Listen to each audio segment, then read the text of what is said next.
live.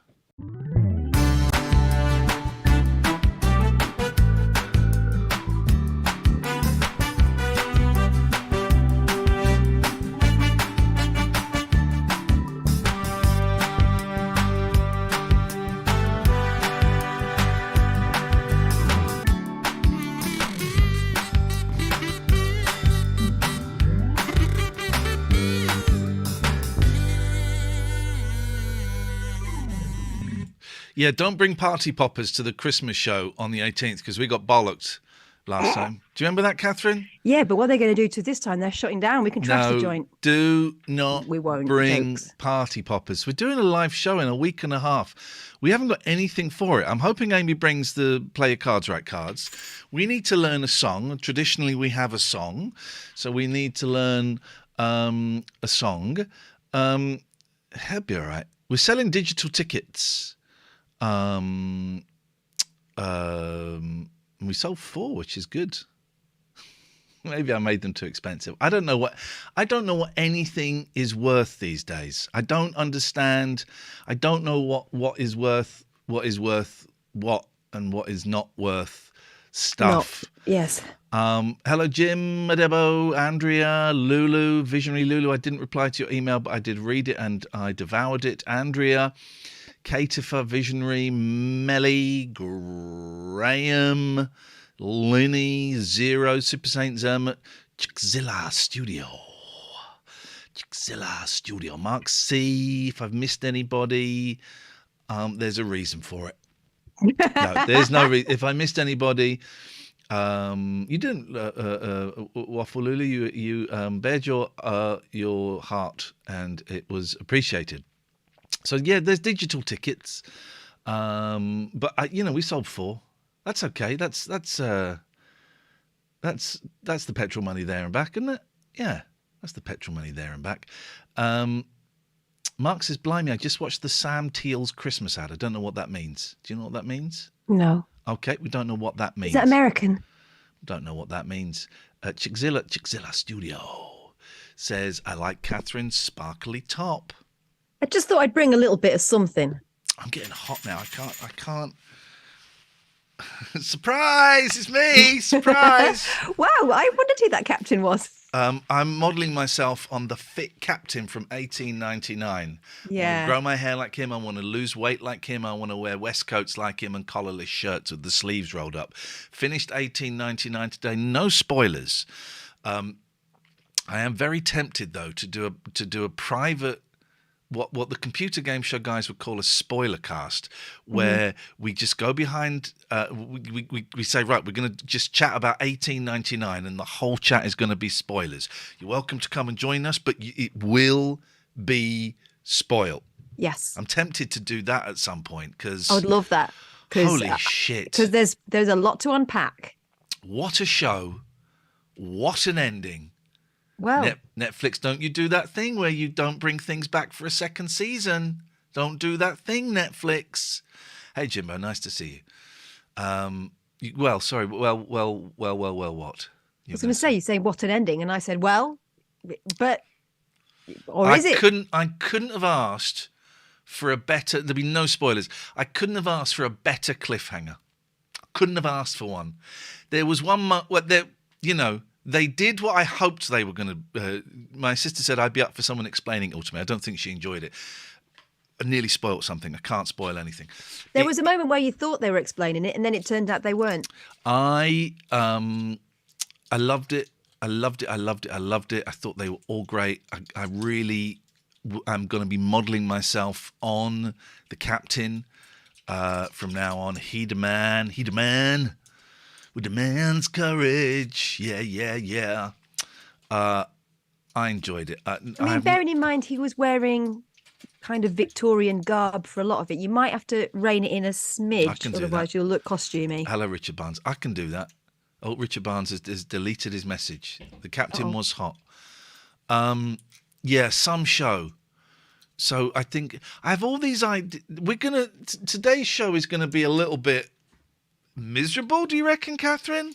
Why? Because let's hang on a minute. I think we should play. Let's play this. Let's get serious. Serious time. Serious. Do you remember when we had all of those things? Yeah. Don't be a dick. I still stand by that. I made some chili today, and I keep rubbing. Just doing it now. I keep rubbing my eye with my chili finger. Well, wash it before you go to the toilet, otherwise you'll be. I nearly made chili without reading a recipe, and I would have got it right. I would have got it right without reading the recipe. Next time, no recipe. I made it hot as well. Hello again. Sorry, Iain and Kath. Richard, hello to you. Hello again. Song I can't listen to anymore. David Turners is here. David got quote tweeted by Leslie Dennis today. Oh, Leslie Dennis. Paul says, "Sorry, I'm late. Was getting pizza. Can you start again from the top, please?" What's the quote tweet? Let's start again from the.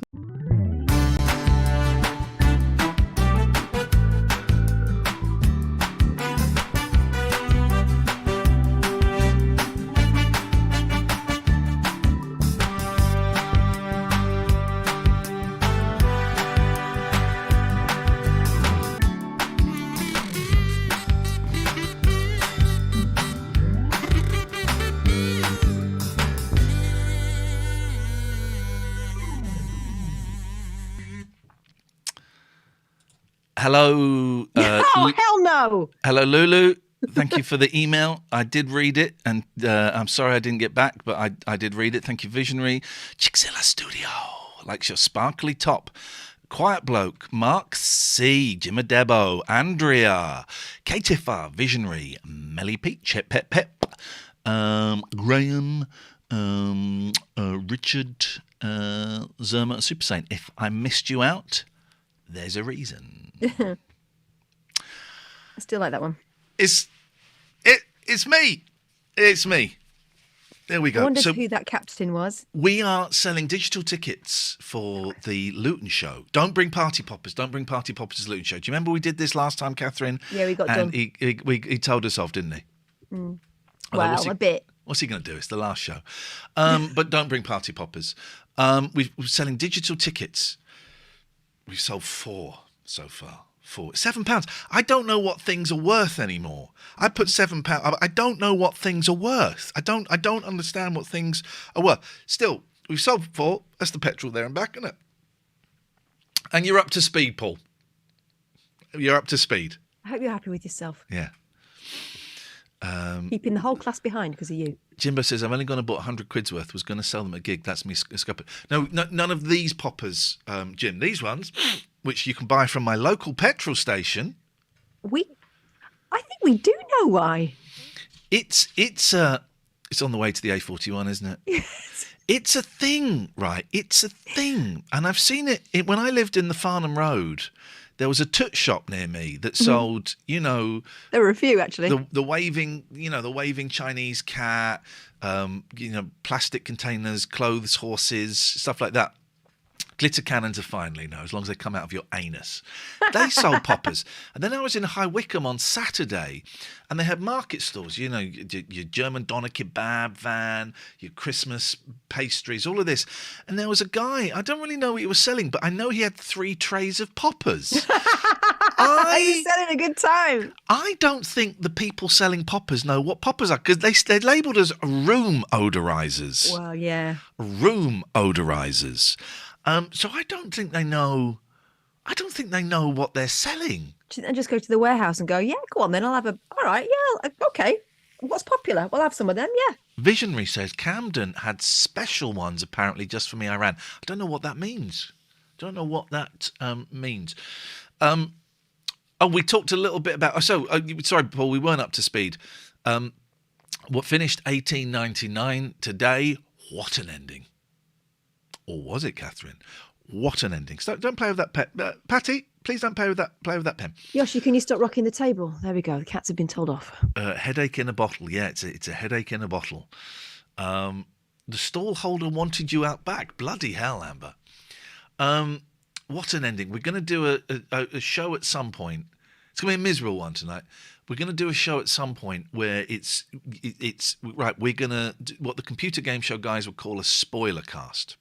Cater for How's Your New Cat? Please please. We'll get to that in a bit. But just please be careful. Just back away a little bit.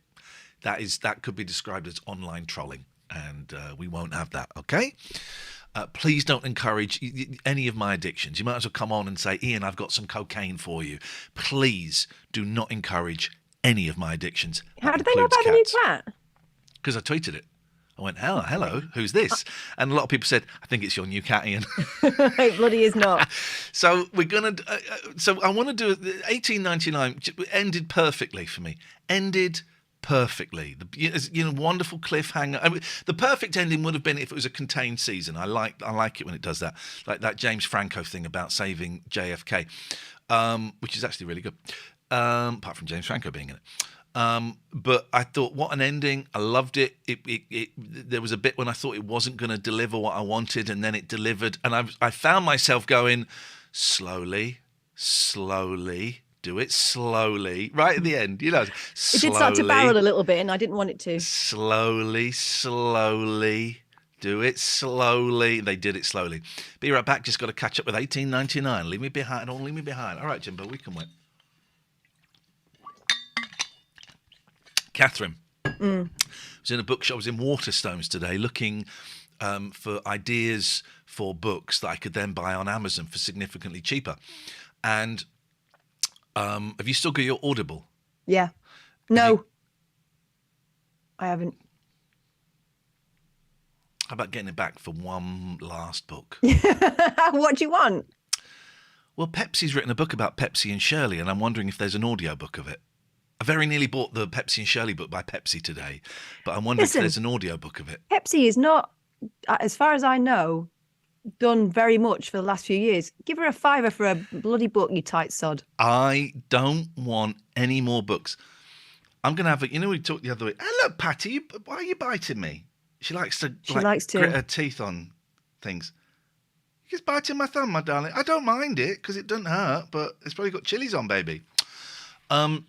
Lucky I don't put it up your bumhole. Again. I am going to have there is a big clear out coming. There is a big clear. I was thinking there's a book because of the chili. I'll give you that. There's a book I've got, right? I was after reading that David Hepworth thing that we talked about the other week. And there's a book I got because I saw someone talking about it on Twitter called How the World Got Ruined by Mumbo Jumbo or something. Right. I've got it. It's in there. I keep looking at it, I should read that one day. I think someone was talking about it 5 years ago on Twitter. And I've got it. And I've not read it. I'm probably not going to read it. So I'm going to go through, I got down from 3 to 2 bookcases. I'm going to go through those bookcases. Lulu says, read it. No. I'm going to go through those bookcases, and if I bought books more than a year ago and I haven't read them, or I was gifted books more than a year ago and I haven't read them, they're going. They're going. Bold move. It's a bold move. They're going. I was thinking, I don't know if Dave Dogface is here, and I keep saying to him, I'll get you some Monkeys. I've got some Monkeys vinyl you can have. I've got some Monkeys vinyl you can have. And then I keep thinking, I can't. I've got like 7 copies of Instant Replay, which a lot of people think is their worst album, but actually it's my favourite album. I don't need 7 copies of Instant Replay. I got plenty of stuff I could give Dave, and it still wouldn't touch the sides. There is a big clean out coming, Catherine. David Turner says, here's something you might like. I bought a Mike and Bernie Winters LP for £1 today. Turned it over when I got it to the office. It's signed by them. Oh. Well, that's interesting because I saw a signed photo of David Cassidy in a charity shop, which I nearly bought, and then I saw it was £20. That generation, you see, to them, it's priceless. £20. Dave says, I'll take one. I'm going to go through it. Graham says, I've done the same with books. I lose concentration too fast these days. I'm back in Audible, just downloaded Margot Price's autobiography. Audio is the way ahead. See, I don't know if audio is. I've got a Kindle, and I like my Kindle, but I don't think Kindle is the future for me. I've got textbooks up there. Well, not necessarily textbooks. I've got, my counselling books are up there, and I think they're really important. Fortunately, it was signed to Elizabeth and Victoria. I want to clear out. I'm holding on to all of this stuff. Cat trouble or kid trouble? Yeah, they're just sitting on the end of the table and just rocking it. Again, I'll ask you, cats or kids? I've only got one kid tonight. The youngest has gone to Centre Parks where her dad is living for the week. Bloody hell. Yeah, well, it turns out he and his friends have worked out a nice little scheme. One of his friends is actually works at Centre Parks and they get a discount. Yeah. I think it's something like £70 a night. They can stay in one of the chalets. So they're all in there. And he said he can have it as warm as he likes. And it's close enough so that Little can still go to school. And he can still go to work. That's the great. Imagine living in Centre Parks. He's living the dream, man. At the age of 11. That's awesome, right? Yeah. That's awesome. So she'll probably be in the swimming pool right now. So there is a big clear out coming. There is a big clear out.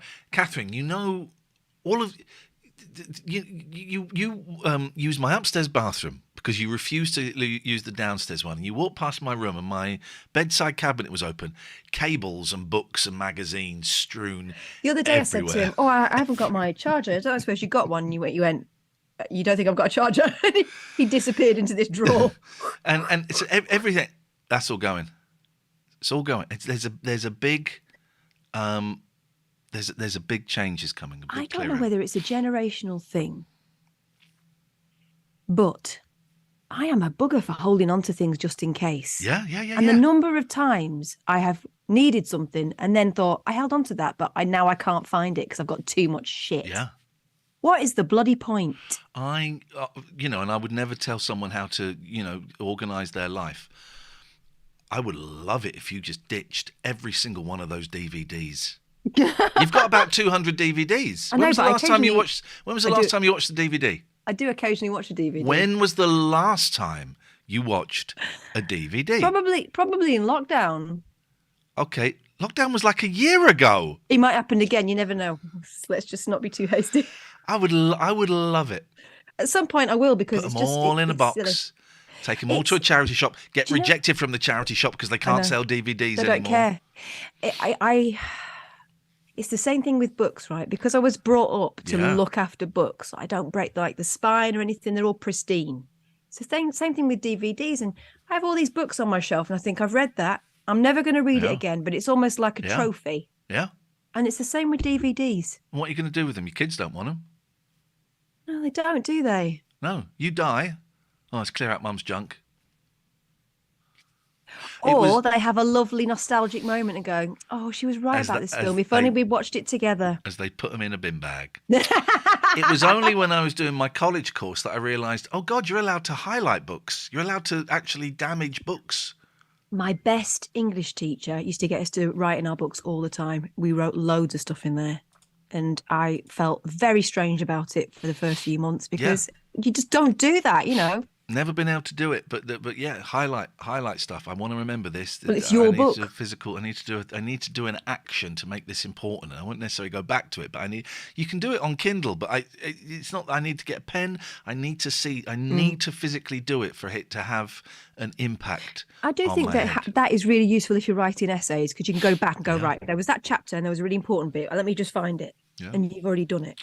Yeah, but There is a big clear out, Joe. If there's anything I think you might be interested in, then I will let you know. And then I've got every single book that Kurt Vonnegut's ever written. And those things like that, it's like, but I've also got every single book Kurt Vonnegut's ever written on my Kindle. I've got 50 Vonnegut books on my Kindle. I've got 50, So it's interesting. We'll see how brutal I can be. I want to be brutal. I want to reset. Could you bin books? No, I couldn't bin them. I can't. Even the shit ones. No, do you know what? Sometimes I'll have a little look and if I'm getting a book and I find 2 books that I think are shit, I'm never gonna. I will bin those. I can bin 2. Oof. I can bin 3 books at maximum. Oh no! But a big bag of books I couldn't do. No. Magpie, but you got to scan them all in. I'm not scanning. And also, Magpie. half the time they say they don't want them because I tried it. I tried it with CDs. Give you 9p for this CD. I was primed, right? And it takes me a while to work up to these things, especially with books, right? So I had a big pile of books that I was willing to part with. Scanned them in. They probably accept maybe 1/10 of them. And I got the grand total of about £1.85. Not worth it. Visionary says, I donate to a library. What? No, that's not how libraries work, is it? don't think that's how libraries work. What I would love to do if I lived in a busier place is have one of those little mini libraries on the end of my garden. But I know it's just a depository for my shit, really. I got 2 thick books, this thick each, about the Byrds, the rock and roll band The Byrds, written by Johnny Rogan. And I interviewed him for the show, and I interviewed him so I could get these books for free. You know, he was a fascinating raconteur. He's dead now. How long ago, Dave, how long ago did Johnny Rogan die? Because I interviewed him so I could get those books for free. I've never read them.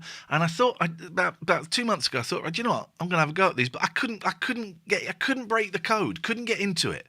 I'm reading 10 pages. I went, this is really fucking, excuse me, I'm trying not to swear. This is really boring. I was always told you've got to do 30 pages before you're in. First sitting, 30 pages minimum. Otherwise, you haven't got a chance. No. So, but sometimes you're reading, you're looking year. at the words, but they're not going in. So a big clear out. I can't get my heat right. Excuse me, Pats, off you get. Come on. How can you tell you're wearing that flipping Eskimo suit? Yeah, that's fine. I'm taking it off because I'm hot. Dun, da, da, da, da, da, da, da, da, I got a hoodie on underneath. I forgot. Oh. Can't get the heating right. Do you know what? I got my energy bill today. Yeah. It's cold now, and it's. Excuse me. What are you sat on my blanket for? That's Luck sat on the edge of the blanket, even though it's not turned on. And the last energy bill was 58 quid. The one before that was 30 quid. This one was 150 quid. I've been turning the heating on too much. Also, I was going to do a meter reading today, and then my bill came in, and my last meter reading was like the 27th or something. So it's not recent enough, so they would have bumped it up. But it has been bloody cold though. It's going to be cold. It has. No, I've got to give those Isle of Wight books away. I can't get into the second one, Dave. I came the first one. I can't get into the second one, so I'm going to give you those back. So I'm cutting back on the heating again. I've been using it. I've been turning it on at between 5 and 5:30 a.m. so that when I get up, it's warm. I don't need the house to be warm so I can have a shower. 10 minutes. No. So I'm cutting back on the heating again, except for just when you are here and the boys are here. That's it. That's it, man. Why are we more important than you? Well, no, because I can be warm. I've got an hoodie. I've got the heated thing. I got sent a new heated thing from Aurora today that I haven't even opened up. So I've got a long hottie for my bed. That's. I was going to say that can't be your nickname because you're short. You're short hottie. The long hotties are the best. Yes. I've got one out there. When the show finishes, I'm filling it up and going up to bed. I discovered that Little had been taking the heated blanket and using it in bed and just toasting herself. And I'm like, no, this cannot continue. No.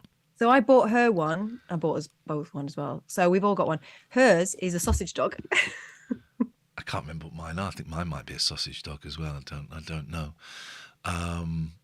So the heating is going off. Visionary was talking about. Caterfer was talking about a cat, and first of all, I thought it was Bigger Boy, coming out in the daytime, which you never see. But this cat appeared. Where's my photos?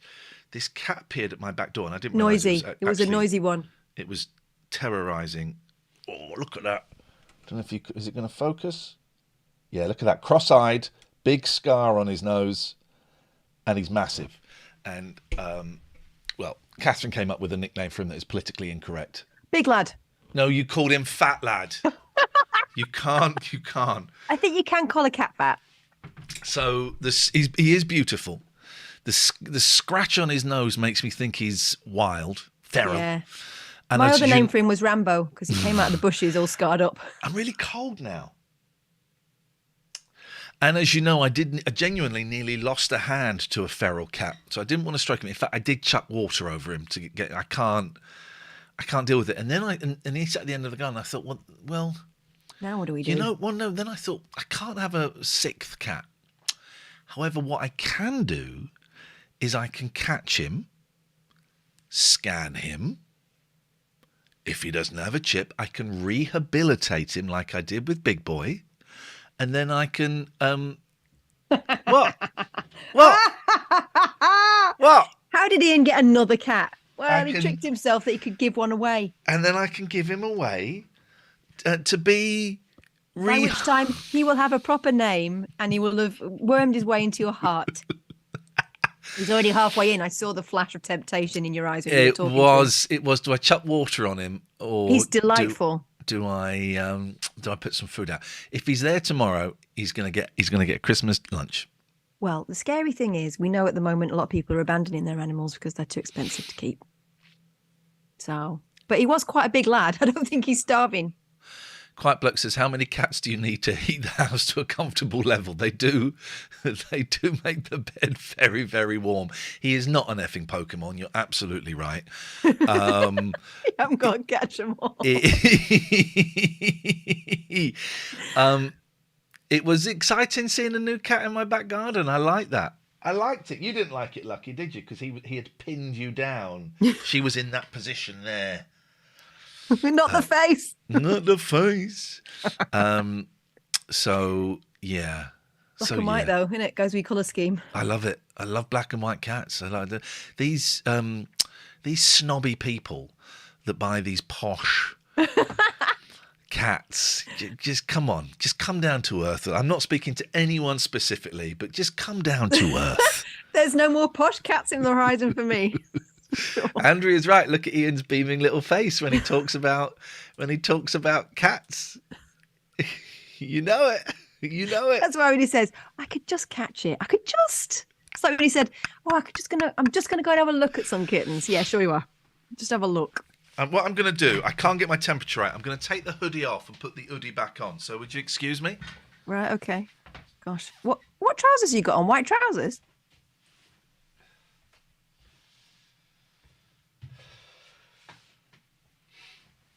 There's a lot of ruffing and puffing going on, isn't there, for taking the top off?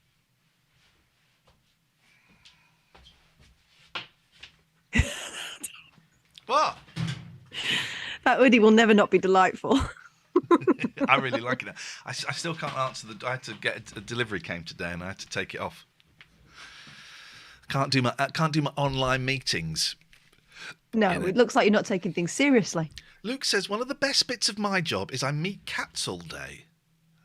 What does Luke? Do we know what Luke does? He's a cat meet and greeter. Either that or he's Alice in Wonderland. Graham says my neighbour's cat. He's a postie. Okay. My neighbour's cat Eddie always strolls into my house and makes himself comfortable. Every time I come home late from a gig, he's there at the door. My cats like to welcome the post people. They're always getting made a fuss of by delivery drivers because they are complete butt kisses. David says that Luke is a cat bummer. Which is funny because that kind of talk that gets you retweeted by your man Leslie. You say that Grantham. because I was going to use the phrase bummer replying to a text that you sent me, Dave. As in a bad thing? No, as in... That is a bummer, or you are a... You are a bummer. And I thought, I won't do that because it's homophobic. Why? But apparently it's not just homosexuals that bum. Okay, right. Wait, let me find out. It's not though, is it? It was either when we were talking about a business gentleman. That's all I'm going to say. A business gentleman. Mm-hmm. Would that work then? Well, what was it? I might have been wanting to call your wife a bummer. I don't know. Well, I don't remember. That's also possible. I've seen documentaries. About Joe? About Joe Turner's? Wow. You saying she's on Pornhub? Are you saying David's wife is on Pornhub? Oh, my God. Oh my God. I was having a conversation with Littling the other day about Look feet. for cat bummer and then Joe comes up. She said that word has got to the 11-year-olds about feet being a thing these days, right? Oh, Jesus. And she said, I could put mine, because I had my feet out for some reason. She said, I shouldn't give that away for free. And I was like, what? I went, yeah, I'm going to put them on Only Feet. And we came up with my new character name. So if you go on Only Feet and there's a new female set on there called Mrs. Grippers, it'll be me. Mrs. Grippers. David says, do you remember what you wrote on the celeb whiteboard at Play Radio? No, was it massively homophobic? Probably. Was it David Bums, Tommy Boyd? Something like that. So where are we with Pepsi and Shirley? Where did we get to with Pepsi and Shirley? I Don't said- buy it. Don't buy it as a book. What I'm saying is, don't buy it as a book because I don't want any more books. Right. And I said, don't be tight. Poor girl's not done very much for a while. Then I thought, no, but she's married to. Is it Martin Kemp or No, someone? but that's Shirley. So wrong. Okay, but she probably still gets a few quid off her. Who's Pepsi married to then? She married to the Probably other someone. one. The other one from George Michael. No. Andrew Ridgeley. No. No, you wrote in huge letters, I bum James Whale. Okay, all right. Well, Hang on, let's look up Pepsi out of Pepsi. I'm going to write in Pepsi out of. but I looked about a quarter of the way in, and then I looked about 2/3 of the way in, and she was still talking about Pepsi and Shirley. So I think the whole book is about Pepsi and Shirley. Well, in my experience, having sat through the Andrew Ridgeley one, they do not reveal anything about George Michael, will. who, let's I don't be care honest, about George Michael. I do. I care I wanna about know all Pepsi that and stuff. Shirley. I want to know about Pepsi and Shirley. Okay. Fascinating side players in our world. And we know it's on Audible. Mark, I wanted to sign up to Audible so we get it free again. So he gets it free. I wouldn't get it free, would I? Personal life. By the way, do you know Shirley was with an IE? That's a weird way of spelling it, isn't it? Yes, I did know that because I was looking at the cover of Pepsi and Shirley today. Fair enough. She resided in Wellington, New Zealand for a number of years, working in a gift shop in Lambton Key. Joe, did you know that? Um, Please don't claw that because you broke Then the she last... moved to St. Lucia. Husband, James Crockett, where she and her Davy's husband brother. operate a charter sailing business. Her nephew is the 2018 Eurovision Song Contest contestant Cesar Sampson. Her nickname, Pepsi, is said to be rooted from not frequently drinking alcohol at clubs with her friends. And now you have no need to read the book. Joe says, I know Lambton Key, but I didn't know that. Okay, well, I don't need to read the book. But don't buy me the book. I don't want any more books. I'm buying you the book. Some bumlick on here will buy you it if you're not careful. Be specific. All right, bumlicks. This is what happens, right? Don't buy me Comes the up to goddamn Christmas book. or birthdays, he starts hinting about what he wants. I to don't me, want and then that. other people jump in. You're talking about Nelly, right? No, Yeah, I the didn't. teapot. Teapot. I smashed the spare one the other day, so just as well you went with Nellie's. That'll learn him. Yes? I could have gone to work today. I was well enough to go to work. I didn't know that last night. No, you weren't to know that I last had to night. call it last night. I had to call it. There was And also something- you'd had a night of sleep freeness the night before. So if you had the same thing again, you knew you'd be no I'm good. also good for aware that this month I'm only working 2 weeks radio, 2 weeks. Don't clip it and send it. 2 weeks counselling. So I'm effed this month. But you honestly, you're gonna get ill if you don't. Start Well, looking this after yourself. is where we're at. This is where we're at. It felt so nice waking up at 6:30, an hour after I normally wake up, and going, "Oh baby, I'm rolling back over." It felt nice. Jimbo says, talking of Pepsi, I watched all of Pepsi Give Me My Jet on Netflix. I think we mentioned that the other day, didn't we? Yeah, I watched it. Any good? I thought it was too long, but you know what Netflix are like. They They'll tend to stretch it out stretch a little things bit. out. Good story, though. But I Good quite story. enjoyed it. Some good characters in it. Luke says, I was sick last week. And don't forget, Luke is a professional cat bummer. Defo could have gone in on day 3, but gave myself a lovely week off. There was part of me that thought, take the rest of the week off. And then I thought, well, I've only got this week and next week. Could do some money. And, but I've managed to do a sweet deal. I'm taking 2 weeks. I get 5 weeks. I think it's 5 weeks holiday that I'm allowed to take off. Don't get paid for it.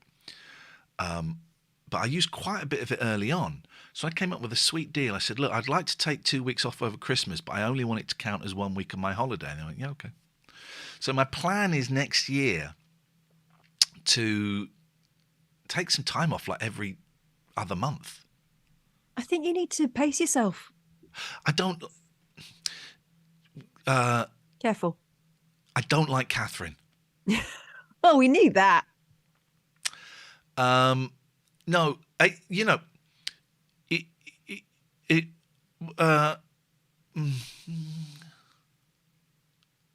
I'm in a real quandary as to what I want to do with my life right now. A real, I'm getting hot again. May I offer some perspective on this as well? Yeah, please. The heat. You're spreading yourself too thin. This is it. So everything becomes more difficult. Yeah. I've written on my. Luke says I get 5 weeks off paid and can buy myself another 2 weeks off for £13 a week. What? I'd love to be a cat bummer. I've written on the whiteboard, you can say no, right? And next year I'm going to say no. I've had so much fun doing this. It's not really teaching, it's mentoring. It's an advertising college. Basically, I sit online all day and the students book 25-minute slots with me, and they come to me with the ideas they've got for these advertising campaigns.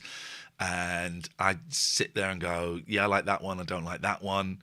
I'm obviously better at the audio stuff, but they come to me for all the stuff. And I'm like, oh. You say, I don't know whether you could possibly set this in a recording studio and have them be surprised by the script. Here's That's what I a do. Great advert. Years and years ago, when I was doing the 11 o'clock show, the producer was a guy called Dominic English, and he's a little bit older than me. And I said to him one day, I said, Dom, I ain't got a clue what I'm doing. He said, Iain, no one does.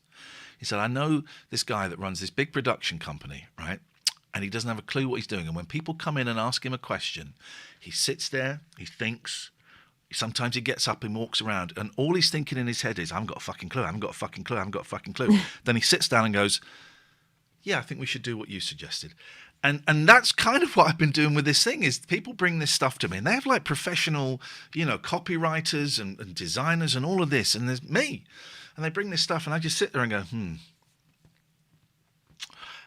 how about if you change that bit and that bit works? I'm just acting.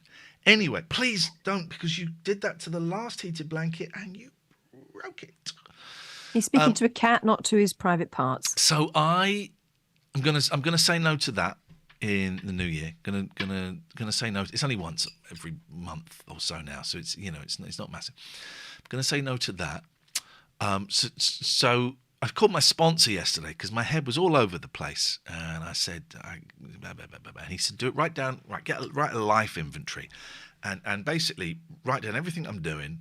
What do I need to do? What can I stop doing? And at the moment, I don't really know, because I have to do so the jobs at the moment, the radio show, the counselling, and the Patreon, can't really afford to stop any of those unless I'm taking a big leap of faith and hoping that something changes, right? But can't really afford to stop any. And there is a lot about the radio show I don't enjoy. Kind of the stuff around it, having to go to bed at 8:30, getting up at 5:30. I don't think if people haven't worked that shift, you've got no idea what a head mash that is. Yeah. Because it's not just about getting up in the morning, it's about having to go to bed early, and it's about living your life at a time that is out of step with the rest of the world, really. It's like I'm dreading doing this because this finishes at 9:30, and it's like, oh shit, that means I'm not going to get as much sleep as I like, and tomorrow's a really busy day, and I've got 3 clients, and then I've got to go to an AA meeting and give a chair, and then at 9 o'clock I've got a session with this EMDR guy. So there's a lot about the radio show I don't like. I don't like the thing about worrying about numbers, and even though I said I wouldn't, I kind of do a little bit. The show itself is a piece of piss for me to do, and I know I could make it even easier by playing a bit more music. I didn't feel yesterday I played a bit more music. So the show itself is a piece of cake, but I get very little pleasure or satisfaction out of it. It's a job, right? It's a job. It pays even less than 3 counties. I think I've told you that. So it's a job. The counselling is a new thing, but actually it's really exhausting, and I need to work out, I kind of got it into my head that seeing 10 clients a week would be great because of the money, but actually, I don't know. And then there's this. Then there's this Patreon.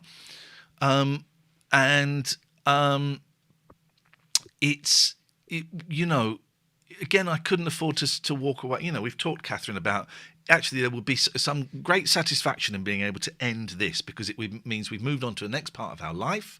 And this is, we feel a lot of pressure to entertain you guys. It's such a small audience.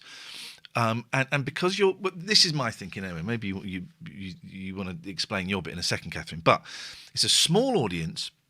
And we have probably met most of you. You know, if we've probably had photos taken with most of you, and you're paying us directly at a time when money is a bit tight. So I always feel this pressure.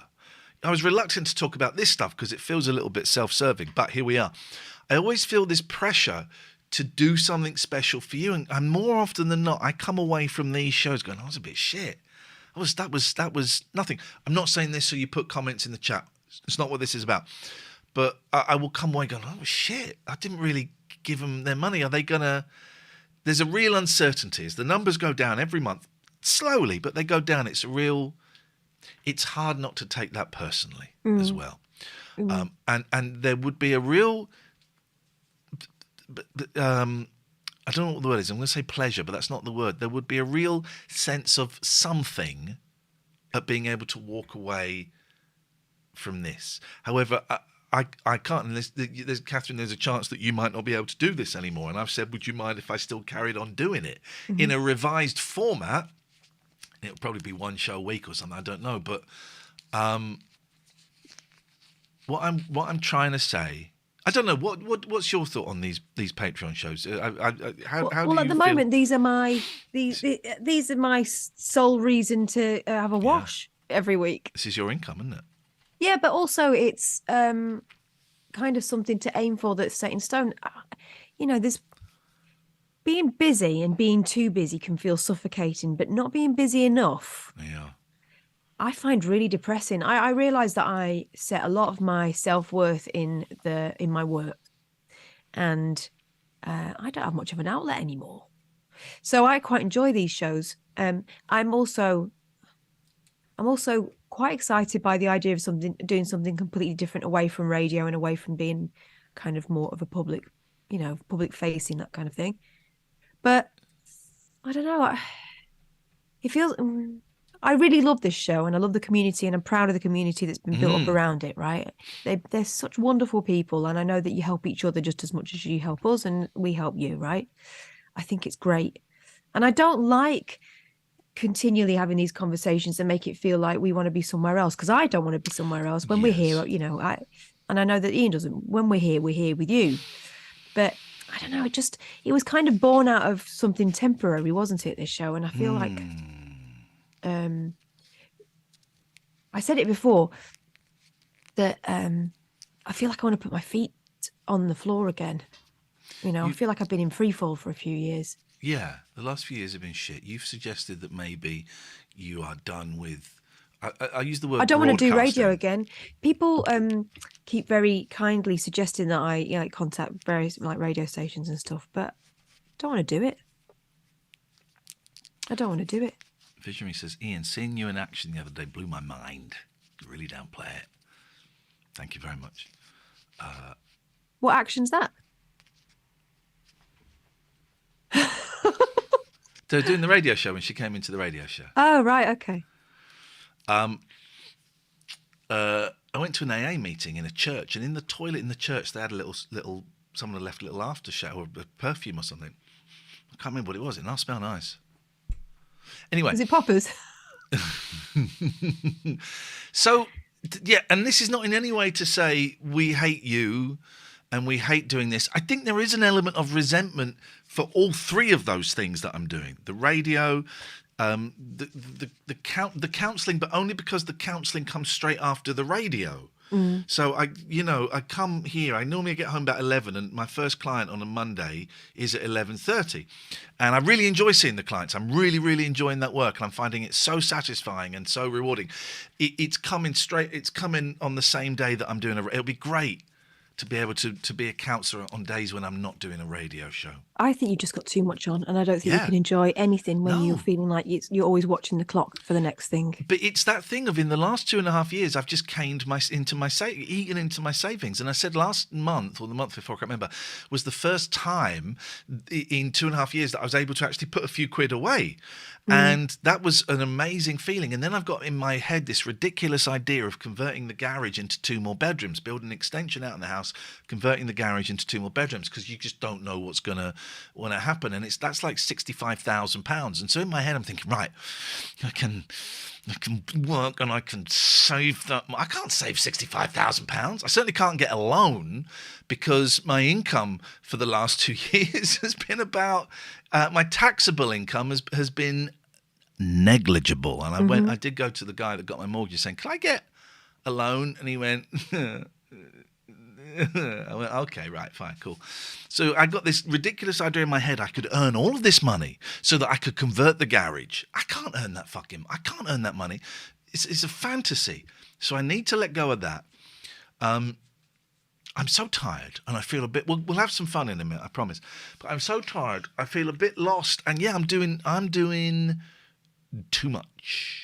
I'm doing too goddamn much, and I don't know a way out of it. Luke says we've been dreaming about saving to go to Japan.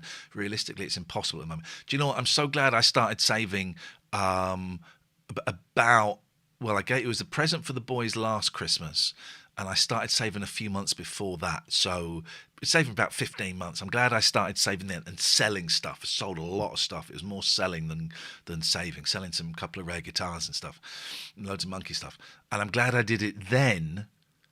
I couldn't even consider doing it now, and that money, the flights are paid for. The rest of the money is ring fenced and it's there, and I'm going to book that holiday soon. But listen to me whinging about money. I got 3 jobs, and you lot are struggling. But yeah, I'm doing too much. It's wearing me out. It's depressing me. It's stretching me too thin, and it's sucking the enjoyment out of anything. Yeah. When was the last time you chased the joy? Skating, but you didn't really like that. I don't like skating. No, that was fun, and we're going again Saturday. And then I feel guilty because the England match is on, and the boys really want to see the England match again. So that's 2 times we've been skating when England have been playing. So I feel bad about that. But that's a pleasurable thing. I'm dreading Christmas. There's a Christmas tree lying on the floor over there. I'm dreading Christmas. And again, I think I've done that thing of buying too much shit for the boys. I think I'm done. There's a pile upstairs of their presents, and I think I've bought too much shit. Every year I go, don't buy as much shit. And I bought a load of shit again, And I don't really like Christmas. I find it I just get miserable. It's not even the stress of it, because I've only got the boys Christmas Eve and Christmas Day. They go back Boxing Day. I'm going to go and see my sister on Boxing Day. But then there's stuff happening. There's a pantomime. There's Santa's Grot. There's stuff, and I get so miserable. Not the stress. I just find Christmas a really miserable time. My dad left, I think, when I was like 14 on Christmas Eve, I think it was, or was it Boxing Day? I don't quite remember. And I think before that I didn't even really enjoy Christmas. And yeah. Jimbo says, been busy shooting aliens on Destiny, but can I just say, we are generally here for you two. Really, the content is the main driver. Totally agree. It's best when you two are out of your heads and relax. Now, listen to where my head goes with that comment from my friend, an actual friend, Jimbo. Totally agree. It's best when you two are out of your heads and relax. So then I think, oh shit, so now I'm pissing him off. This is insane, and I'm sure that's not the case. But my head goes, oh shit, I'm pissing Jimbo off because we're not out of our heads and relaxing. This is one of those self-analytical, navel-gazing things. So now I've upset... That's where my head goes.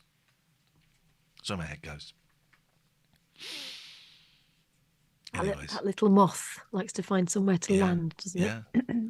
Yeah. Maybe we go down to 1 show a week. I don't know. People still pay for 1 show a week? I don't know. Few people in the chat going, yeah, we'll pay for 1 show a week. But the people that are here are different to everyone else, So I just don't know. Can't do Skype. I tell you what, because we can't do Skype because Catherine's on that. But I will put enough of this in a minute. Enough of this in a minute. I'm boring myself, but it's where my head has been the last few days. And I am, well, I'm very close to a very important anniversary for me. And I've not been doing enough meetings. And I've not been doing what we call fellowship, where you kind of hang out in the meetings and talk to people after the meetings and stuff like that. And there's a men's meeting, and they're having a dinner on December the 21st. And I phoned my sponsor yesterday and said, I need to go to that meal. I need to throw myself back into my recovery. Jimbo. Hello, mate. You're looking very healthy. Thank you. I think I've still got that filter thing on.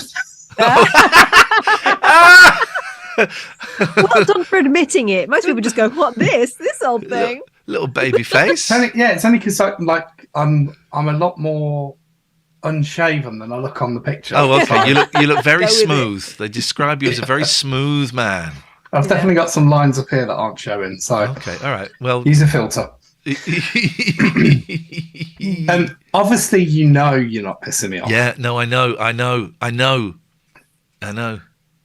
And it's not. We're not. I wasn't trying to say you should be more relaxed. I was trying to offer reassurance. Yeah.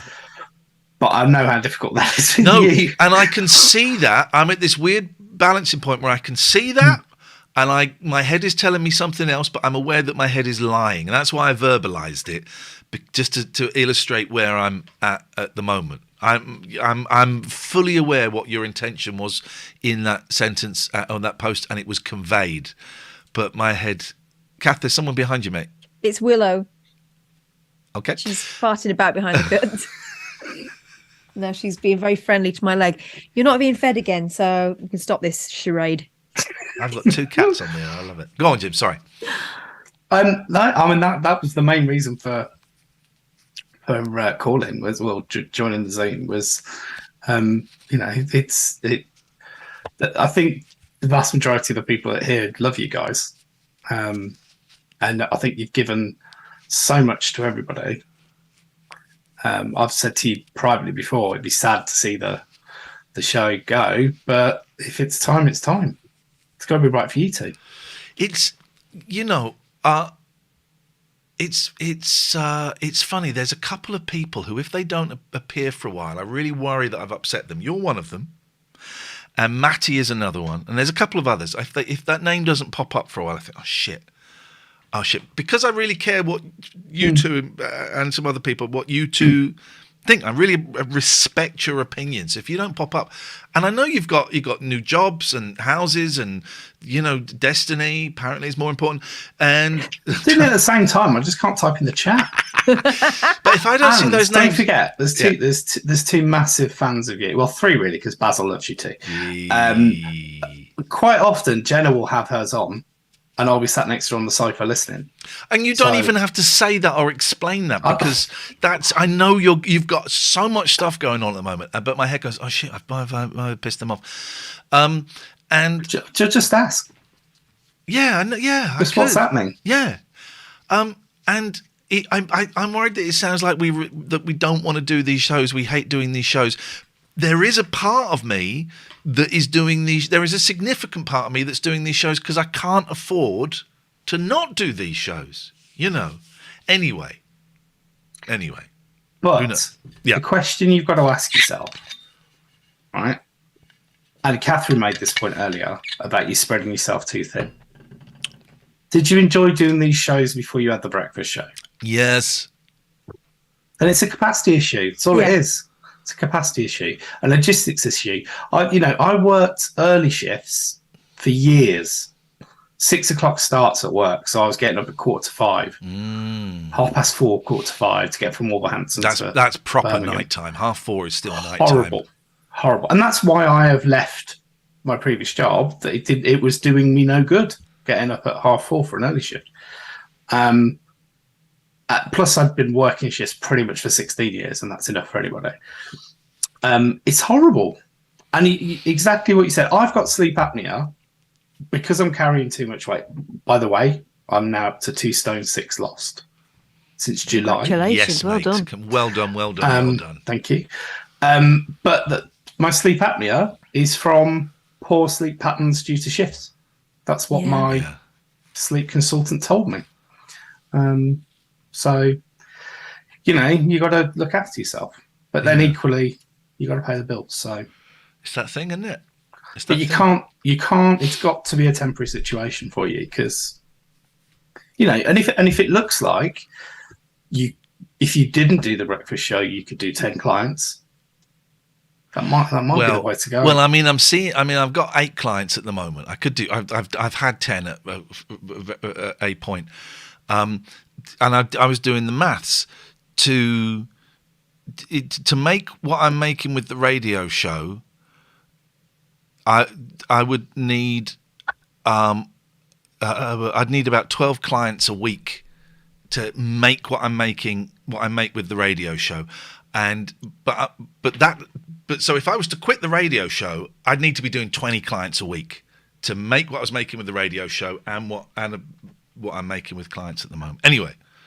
Going back to something you were saying earlier about not knowing how much anything costs, equally, you're not charging the amount that other people around by you are. Oh, I know I'm charging more. I thought you were saying you were like, I'm sure you were saying there were over 100 quid and you were charging less than that. Yeah. Well, not round here necessarily, but no, I think what I'm charging is fair. I'm confident I didn't with ask that. Yeah. Oh, okay. All right. Okay. Well, I didn't, did I? It's not about fairness. No. It's about value and worth. It's a different thing. I would suggest I think I'm charging what I am worth at the moment. I'm comfortable with that, I think. Well, that's a different thing as well. Oh, fucking hell! You're turning into Paul. You're turning into. I felt like him then. I really did. I was messaging him last night. We just had 69 viewers and we missed it, so I can't ring the bell. I'm afraid cannot ring. How many have you got? 66. Well done on losing the weight. I've started doing OA, Overeaters Anonymous, and I had a really emotional meeting on Monday where I was in bed and I had the webcam on and I had these big fat tits. And I saw it, and the meeting, and I'm using that term to describe me. I'm sorry if it upsets anyone, but that's my description of me. And the meeting was, I was in tears. It was like being in a really early NA meeting when I started going to NA, because I was doing these OA meetings thinking, I hope this isn't, fuck, this is me. I eat because I eat secretly. I overeat. I eat to celebrate. I eat to punish. I'm shameful. I feel shameful after eating, and I'm sharing that, and everyone's going, yep, you're in the right place. And That's it was me. so. Is it you, Jim? Yeah. Yeah. All of that. How does it feel hearing me say those things out loud? So, I mean, I've known that's my pattern for years. I addressed the secret eating largely when I had skin cancer, and I had a psychologist for that, and we worked on the secret eating. So I'm just a massively open overeater now. Right. Okay. So the overeating hasn't stopped. What's really, I know this sounds like I'm trying to sell it again, but the HelloFresh has helped incredibly because it does that portion thing. Yeah. It's made it easier because a lot of the time I couldn't be asked, so I'd just order a takeaway. Mm-hmm. I'm so bombarded by Just Eat and Uber Eats because they've lost their best customer, and it just the diabetes diagnosis helped as well. So I'm just eating a better pattern. Yeah. But I still know, if I'm having a stressful day, I will eat too much, or I'll forget. If I'm having a busy day, I'll forget to eat, and then I'll eat massively to make up. Oh yeah, I would do the thing where I'm going to eat sensibly today, and then I'll get to like 3:00 and go, I made a chili today, right? And I thought I'll have chili for. I'm gonna make food instead of getting ready meal. I'm gonna make food. I'll make a chili, and I thought I can have some chili this evening, and then I could probably have enough for a little bit for lunch, and then dinner tomorrow. And I had quite a big portion. And I thought, that's it. I'm done. I'm done.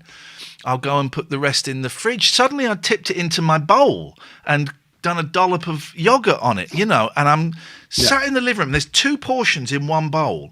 And I'm eating and going, what the fuck is this? Stop doing this. And I eventually managed to start walking to the fridge to put it in the fridge. And as I'm going to the fridge, I'm fucking shoveling it in, thinking, right, yep, one more. Jen's been great because it used to be I'd go, I'll finish what you've left. Yeah. And now she'll put it straight in the bin or in the back or whatever. So that she's really helped as well. It's the days where I don't eat because I'm too busy, and then that's when I'm mostly overeat now. And it's because I'm having a sugar low, the brain's not right either. And any sort of resistance I got goes. Something's working. I mean, mine's chemically assisted as well because I'm on metformin for the diabetes, and that really helps with the weight loss because it makes the insulin do what it's supposed to do. One of I've yet to approach someone to be a sponsor in OA, and it's like, I don't want to fucking do these 12 steps again. I really don't want. But I've been reading some OA literature, and there's some of the things I've learned are you write down in a circle your trigger foods, the foods that you have to avoid, because those are the ones that once you start you can't stop. And so I've written a list. It's not there. So it's McDonald's, it's KFC, it's food in petrol stations, it's drive-throughs, it's sweets, it's biscuits, and it's chocolates. Those are the ones at the moment. There'll be more. And I know that if I start those things, I cannot stop. If I go to McDonald's, I get 2, sometimes, don't eat that, darling. I get 2, sometimes 3 meals. And I've done it to the point where I'm eating this stuff and I'm thinking, what am I doing? And I will get to a point where I chuck it out of the window so that I don't have it with me anymore. I chuck it out the window. And it's what I used to do when I was trying to quit cocaine. Is I'd go and flush it down the toilet, or I remember once, it was totally irresponsible, but just like chucking a bag of cocaine in a bush on Hampstead Heath, and then the next day going, what the fuck, and going back and trying to find it. It's the same thing. And Chris says, solution, don't buy so much at the supermarket. It doesn't work like that. One good thing that I've read is don't shop when you're hungry, but don't buy so much at the supermarket. It doesn't work like that. Doesn't work, because then I'll just order a takeaway. Well, actually, it's not, from what I'm hearing, it's not necessarily about the things you've got in the house. It's when you've tried to be, quote unquote, good. Yeah. And you've got to the point where you thought, I've been really good, or I'm feeling quite hungry. Yeah. And then you just go and whatever's available, the quickest, right? Yeah. And also because you're feeling hungry, you get more than you probably would have got if you'd have, just planned it out a bit more. It's the impulsivity, isn't it? Yeah, totally. But also, I'm thinking I need to rethink what food I do have in my house. Now, obviously, when the kids come, it's nice for them to have, some sweet things in there. But so what can I do? Well, when they go, I can pack that stuff with them and say, take that back to your mum's house, or chuck it. I don't really like the idea of chucking away food. I think it's a thing. But could you not just get them a thing, like if they're coming over, they get a bag of sweets each at the end. Once that's gone, that's out of the house. Yeah, I am thinking about, do I give them chocolates? In the stockings, I always put chocolates in. Do I do? Anyway, that's another thing. But, yeah, and it is like when I started NA, and it took me 16 months of going to NA to finally stop. And for a while, I didn't try and stop, and then I did try and stop, and it was really, really tough. But you once, what do they say? Once you've got a few NA under your belt, meetings under your belt, you can't enjoy a use up because there is an alternative. You're using or you're drinking or whatever it may be, but you have experienced and you have met people who have found the alternative, found the way out of that prison. And it's the same with this food thing. So now I know there is an alternative. I am Iain. I'm a compulsive overeater. Sophie's right. AA spoils your drinking. It does. Once you've been in there a few times, you can't enjoy the drink. You still keep drinking, but you can't enjoy it. But the difference, of course, with OA is that you can't avoid eating. You need have to eat, but food you just to need to live. regulate it a bit Yeah. more. That's it. You need food to live. I think part of it as well is, and I need to read a bit more and speak to more people, but you have your 3 meals and you don't eat in between those meals, and you plan the meals in advance. So that I'm not supposed to have 3 meals as a diabetic. I'm Right. supposed to graze through the day. Okay. Because that big sugar hit, no matter how healthy it is, it's got some form of carbs in, hasn't it? That's what the body doesn't cope with when you've got diabetes. And that's difficult. Grazing on the right food. I mean, no one wants to go and grab some carrot sticks from the fridge, do they? Just to munch on. So that nut section in Tesco never looks as enticing as the chocolate section, does it? But actually, sometimes when you are not absolutely famished before you go for it, it's quite a nice snack. The difference, isn't it? It's not hanging on to the point of I must eat something now, whatever it is. Throw the cupboard door open and jump in. Yeah. I know. So I have to sort of sort out a thing. By the way, I'm on week 2 of HelloFresh. I got my next box tonight, and I find it really helpful because it keeps me out of Tesco. Because I can't just go in Tesco. You know, the thing that you used to pop in for, you get 3 meals for 3 people, and you might be able to spend 30 quid max and get a decent amount. Now you're spending £50, and also walking around there, you will spot other things. Oh, I'll get some of that. I'll get that as well. So it's keeping me out. So if I can just restrict my trips there a little bit, and I just know that with this, I've got 3 decent dinners for a week.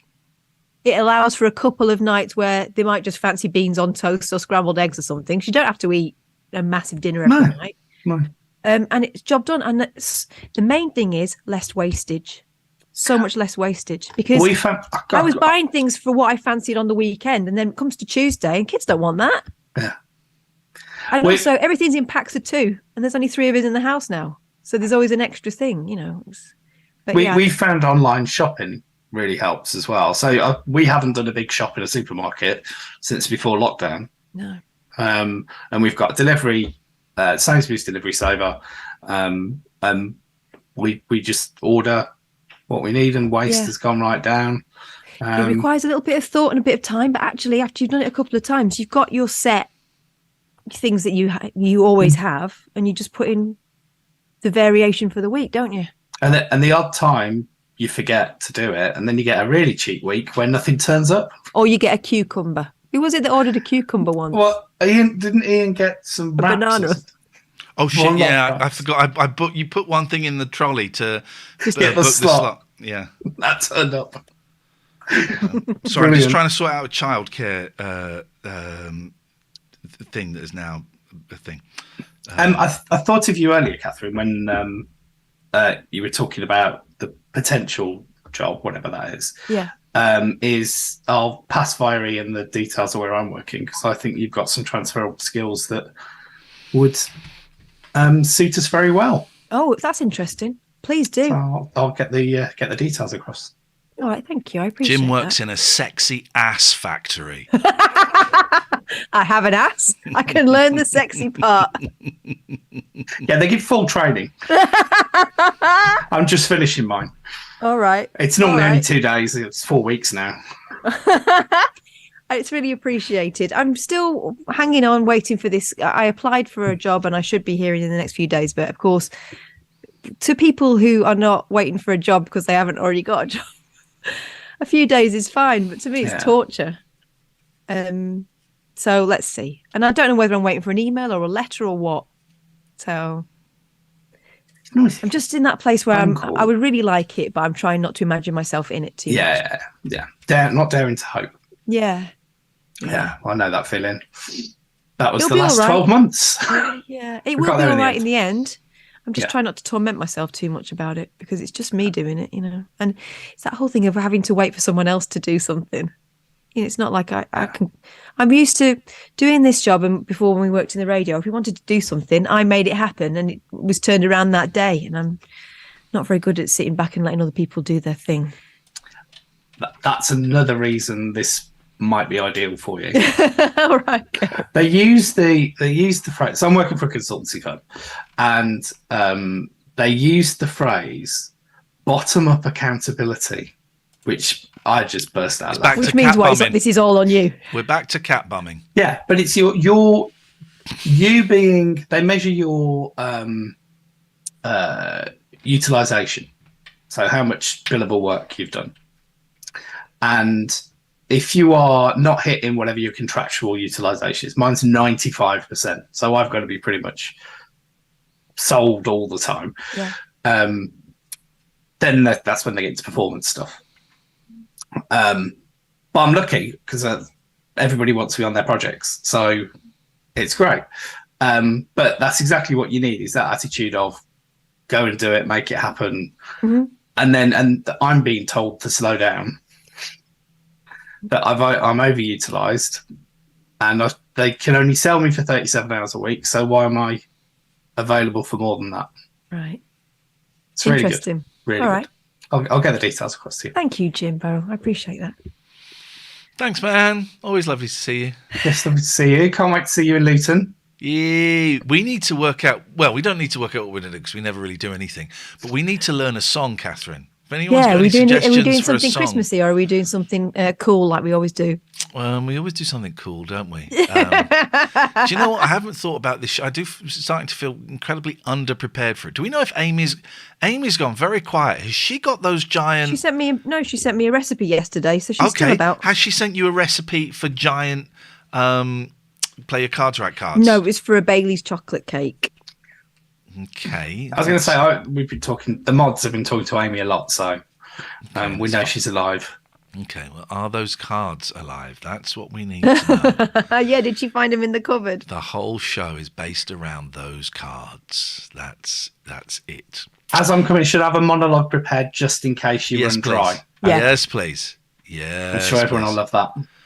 I'll Charlie? bring my Dungeons and Dragons stuff. We can do a Oh, spontaneous well, there you game. go. There's the entire night. Chaz. Oh, I was in the Entertainer, the toy shop today in Amersham, and they had a whole section of all these fucking role-playing games that have been there for years. Help E.T. get home. You know, all of these. E.T.'s been home for ages. No, exactly. Chad says you could do the Slade Christmas song like you did on Jack yesterday. I thought everyone had heard that. You know, the "Are you hanging up your stocking on the wall" version, where that's the only lyric to it. Scott hadn't heard that. Scott messaged me going, I thought you were making it up, and then it turns out it was real. I was pissing myself. Yeah. I thought so many of those, they're so good. Yeah. I thought they just sing one line of it. The guy that made that, from what I know, he's like a director or a designer or something, and apparently he got pissed off that was the thing that took off, and none of his other stuff has kind of taken something like that. I may be misrepresenting. Of course it is. The mindless stuff's always the stuff that takes. Yeah. Have they learnt nothing? Yeah. Oh, don't. Can you guys keep a secret? No. All right, then fine.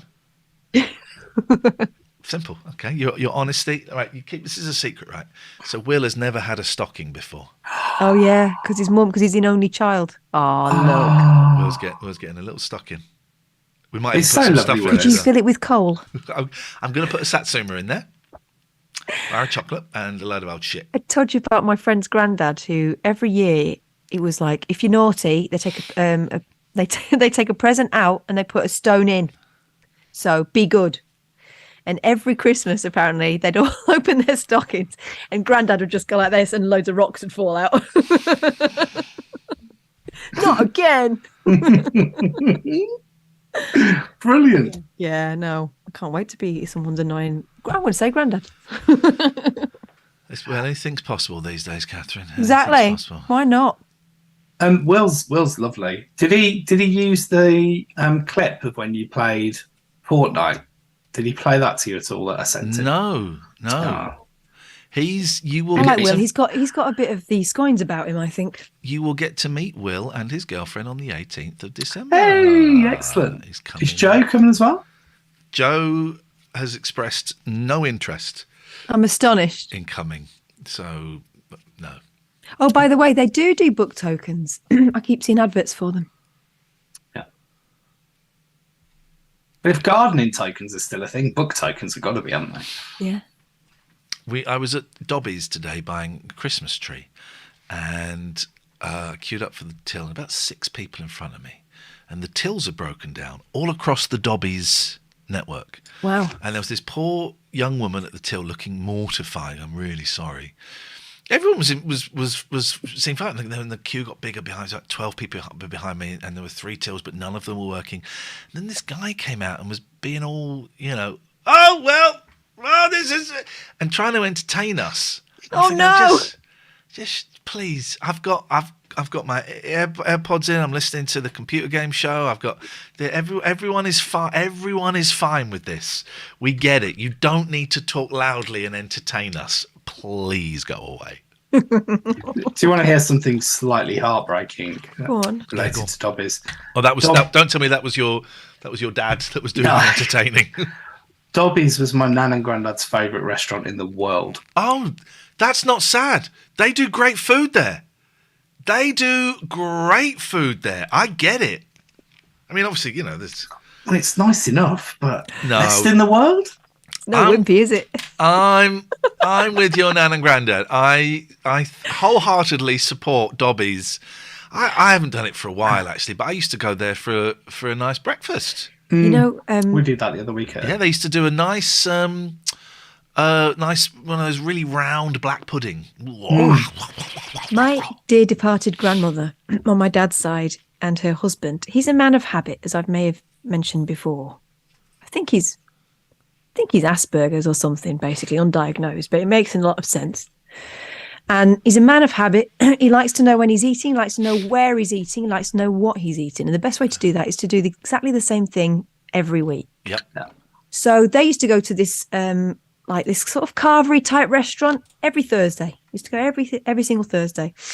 And they used to sit at the same table, have the same thing. Everyone's happy. It's all over at the same time. They go home and then they start planning the next meal, which they started thinking about as soon as they woke up.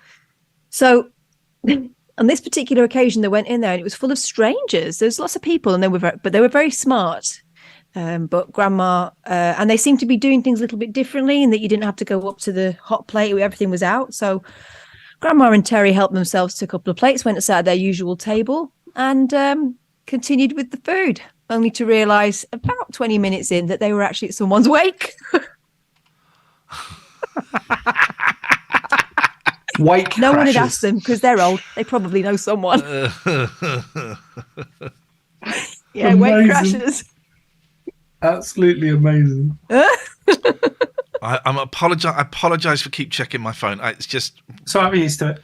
No, it's we were doing the show. We are doing the show Saturday morning, 10 o'clock, and it's because my eldest did not have a rugby match, and now he's got a rugby match, and it's...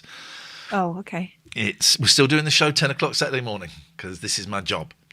But he's now got a rugby match, so I've had to say, okay, I'm working.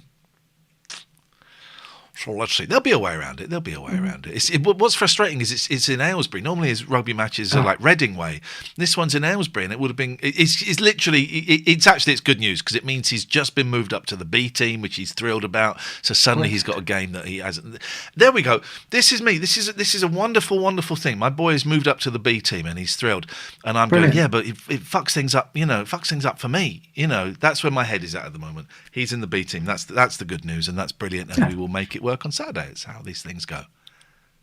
Roll with the punches. Yes, sir. On that bombshell. Cheers, Jimbo. Bye. Thank you. Take care. of Chowsy chow yourself. chows. Is he going to leave? Here we go. He's gone. He's gone, baby. He's gone. I've got pats on me, and we've got the heated blanket on, but it's not on, but I'm wearing it. And Lucky is that Lux? Yes, it is. Hello, darling heart. You know how rare it is to get something out of Lux. She's down there on the thing. None of you realise it's not on. Unlock her mode. Unlock her. Putting my foot up. I'm sitting at the dining table and keep putting my foot up on the chair opposite me and finding resistance. I think it's Willow. They don't like to be there or thereabouts. They're funny old things. Yeah. Don't get another one, for God's sake. Okay. Won't say what I was going to say. What were you going to say? A sixth cat would be nice. I think I would start getting complaints from my neighbours. I do worry that they're not on board. They're not cat people. They're not. Well, certainly not 2 doors down. They're dog people, and apparently my cats go in there and wind the dogs up. So. My cats are friends with the dog opposite. They sit and wait for her. They walk to the end of the street with her. I think my white cats think they're dogs, which is kind of the thing. And no, the sofa, you thank you. Cannot see any single fellow £15 Patreon minding if you change it. No, but the Patreon, the £15 meeting is on Sunday, I think, Catherine, and the thing on Saturday is a show. Yeah. Because we can't do it Friday night. The thing on Saturday is an actual one of these. And I thought, and I know that Monkey Boy Jamie has done this. I thought he would not, I think, for a second complain or suggest that it was his original idea. But I thought we could. So with a nod to him, I thought we could do it like a sort of Saturday morning kids show and maybe watch a few cartoons. Yay! I don't know. Do something. Although I can't watch the raccoons anymore after Naked Attraction. What, their penises look like Cyril Sneer, don't they? I don't know what the raccoons are. I'm afraid we're of a different generation. I'd be talking about the Care Bear bunch. Hair Bear bunch. It's like the Hair Bear bunch. Look at how was the theme tune for the go? Look out, here come the bears. Look out, here come the bears. Something like that. I don't remember. I used to watch that, the Hair Bear bunch. Something like that. Wacky Races.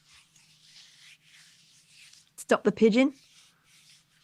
Are we talking about old shows? We'll save that. Save that for Saturday. How does the theme tune for that last one you mentioned go? Stop the Pigeon. Yeah, go on, sing it. Stop the pigeon. Stop the pigeon. Stop the pigeon. Stop the pigeon. Stop the pigeon. Stop the pigeon. Stop the pigeon. Stop the pigeon. Nab him. Grab him. Stab him. Grab him. Stop that pigeon now.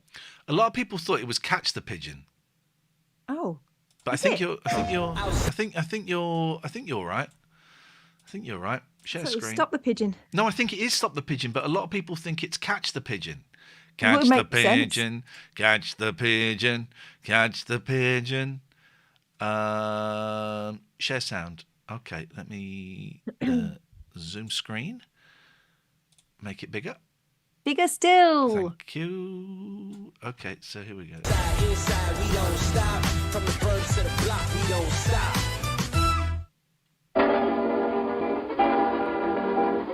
These aren't the opening titles. I want the opening. Yes. No, they weren't. It was a freeze frame.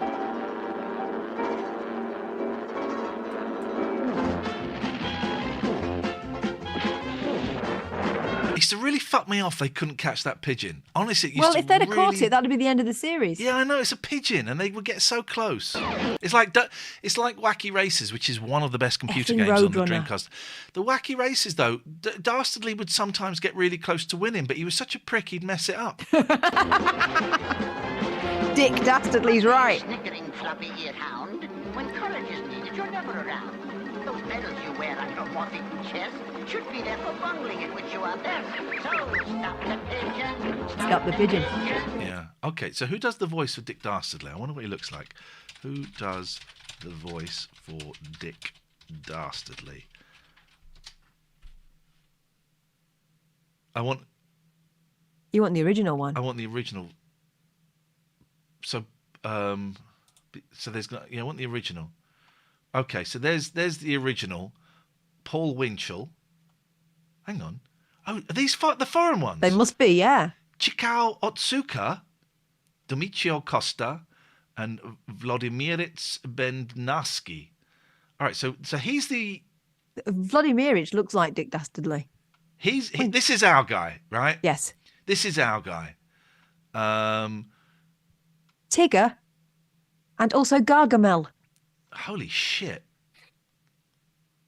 Okay, so Jim Cummings took over the role of Tigger in 2000.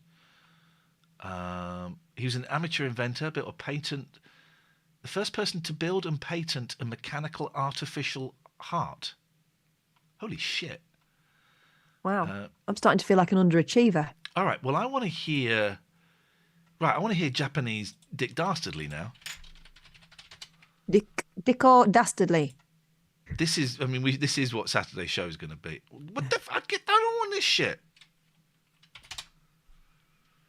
Japanese Dick Dastardly. I bet he's good with a Japanese voice because it's a bit harsher, isn't it? What the fudge?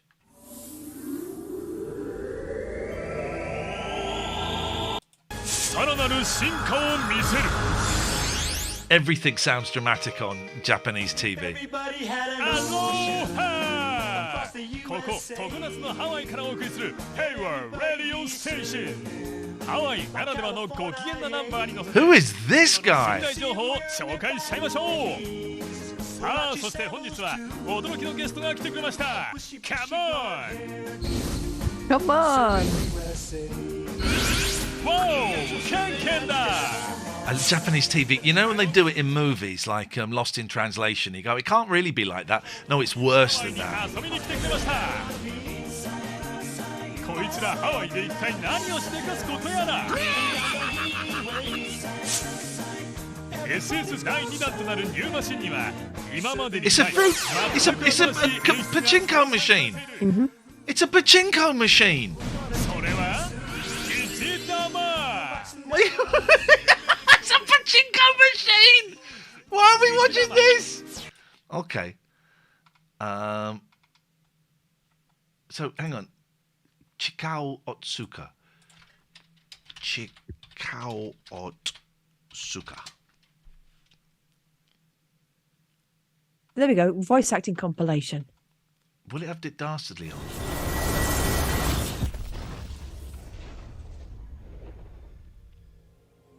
Here we go. It might do. It's Peter Pan, Captain Hook, and Dick Dastardly. Let's see. Okay, Famous for Dr. Eggman. He's dead now. 飛行機では時間がかかりすぎる。この柱一 Is this? I don't think. 本いただいてもよろしいかな。柱どういうことかな。北東に2300キロ。Yeah, I thought you said that. テーブルクロスも新しいのに変えた。 We've got any Dick 花まで Dastardly. 用意した。それな。キーブレード戦争の伝説。 There's no I Dick don't want to. I Dastardly. don't want to criticize this guy's life's work, but they all sound kind of the same. He's only got one voice. That's. What was I was oh, hang on, Japanese Spider-Man opening. I'm at the home of cricket to meet one of England's very best. It was a great chance to. Oh Jesus! I thought something there, and I can't think what it was. I thought of. Okay, whatever.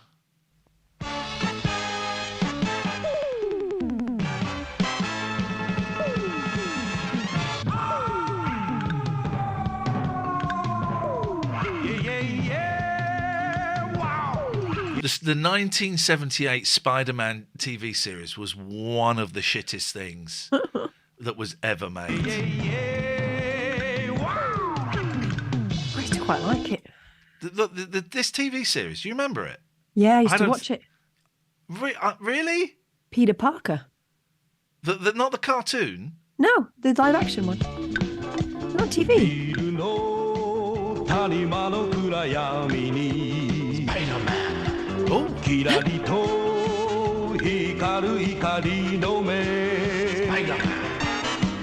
hang on. Well, hang on. Is this an actual Japanese version? What the fudge? This is an opening from the 90s. Oh, it is. This is Japanese Spider-Man. Oh, hang on a minute. This is new. I wonder why he was doing like karate moves.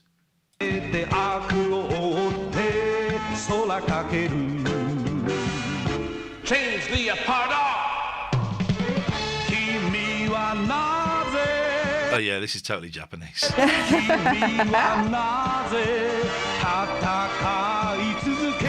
Oh, hang on. Transformers.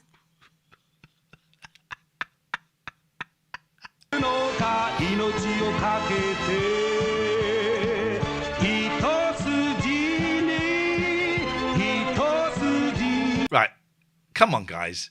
He toss a genie. He does toss a genie, and even for the 70s, this looks shit.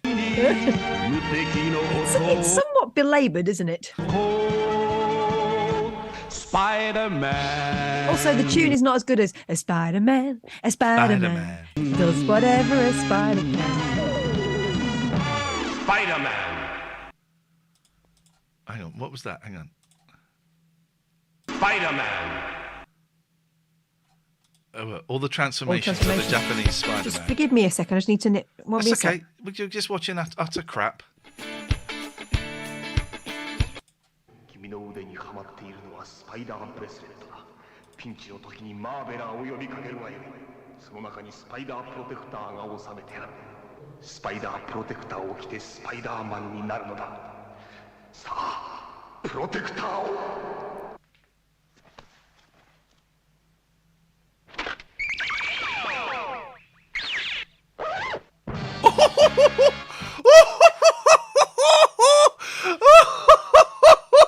That was brilliant. It's the zip noise that does it for me.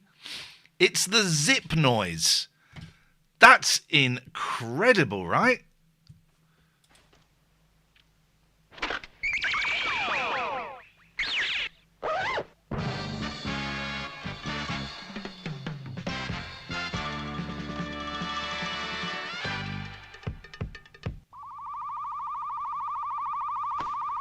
It is a great suit up, right? I suspect this is going to be identical.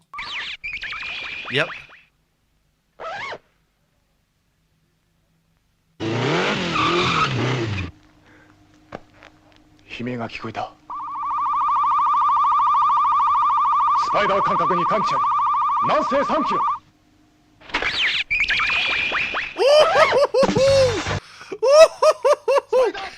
We've seen this, mate. スパイダーマンは行動にひとみさんの声だ。あっちだ。よし。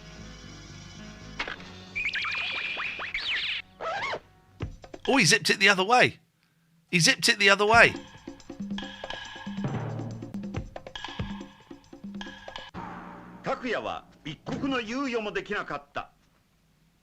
Oh, gonna go back to front here. No, it's the same. He's in his bedroom again. Spider machine GP7. Yeah, it just dips the other way in the dark. You're right. そんなことまでしてスパイダーマンに会いたい。なぜだろう。Spider Protector. Thing is, he has to shout Spider Protector a lot, which kind of gives away where he is.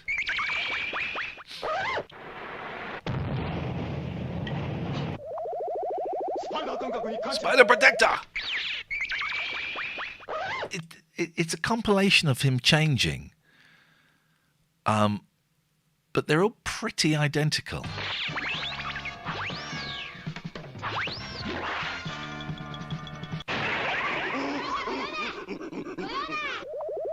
Yes, I always think of that sketch, Graham. Oh, look at his shit car! He's got a spider car! His head's popping out the spider car. Okay, was that it? Was that it? Katherine, you wait until you see how Japanese Spider-Man changes.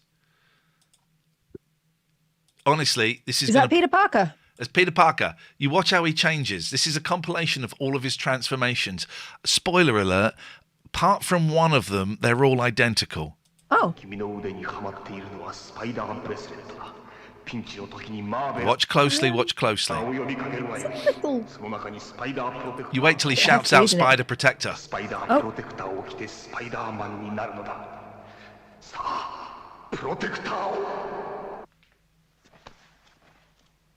Get ready, because once you've seen this, your life is changed, all right?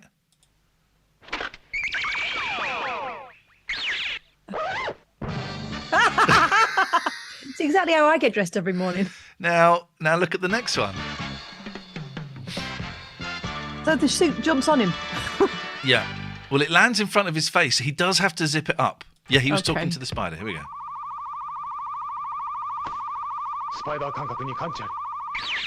Yep. Basically, they're all identical apart from the one at night time. So just keep watching the zipping.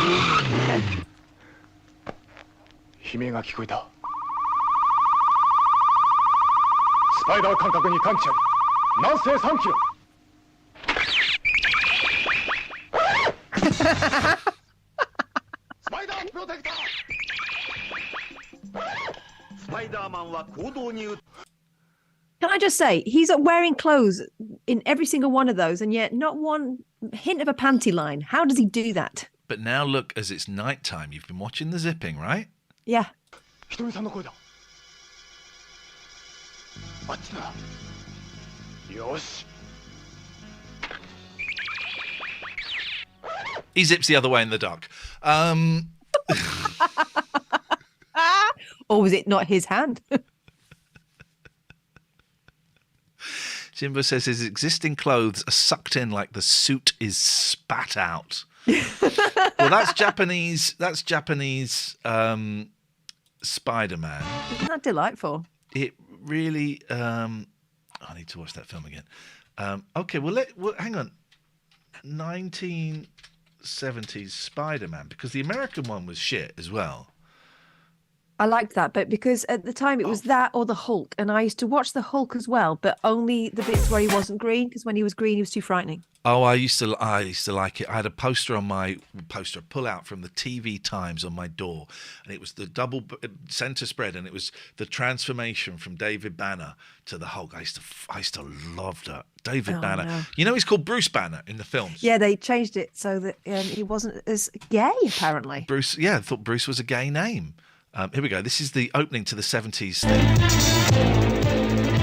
Oh, hang on a second. Who was I don't that? remember the mask being quite so amateurish.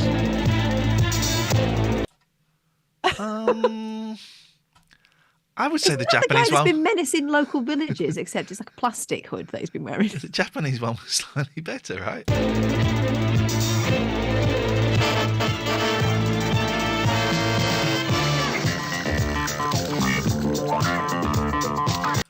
Peter Parker is supposed to be 15.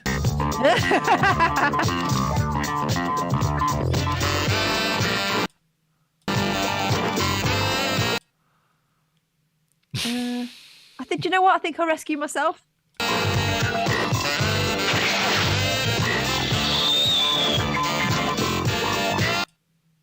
Oh, it's got goggles in it. And he's got goggles. Oh, yeah, I remember him. Dreamy. It's Nicholas Hammond. He is not 15. No. In this, he's a photographer, right? Peter Parker. Yeah, he's a newspaper photographer, Peter Parker. And he's always able to get the scoops. He gets pictures of Spider-Man. Him, Superman, all of us. All us journalists are actors.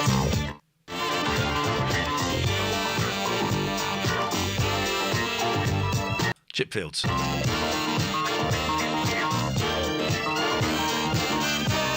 Ellen Bry.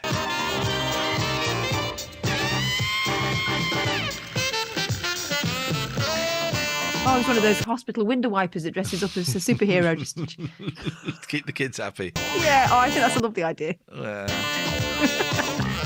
Not that one though. Chick, can you imagine if that appeared at the window? the what? This guy appears at the window though. All the kids, wah!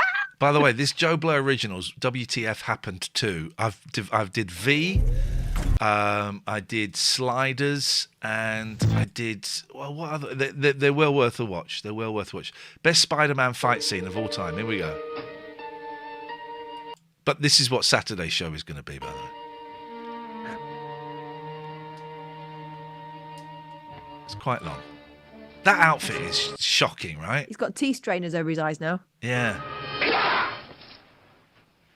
Kendo. It's kendo stick. You can web that out of the way. What are you doing? Jump up on the ceiling and crawl across it like a spider.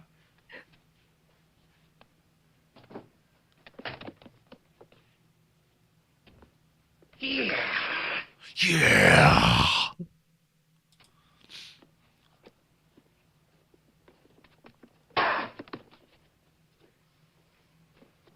Why are they not just battering him?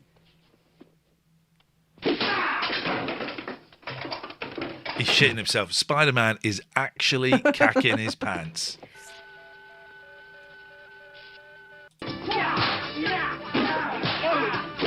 Why didn't he open open that can of whoop-ass when they're in the other room. We have more room. Oh, what happened to his... Hang on, what happened to his ankle? Oh! It was that! It was an Oliver Hardy toe injury. Look. This guy hits it. He hits it here. We say he doesn't. He doesn't hit that one. He hits that one. And then he says that one hurts.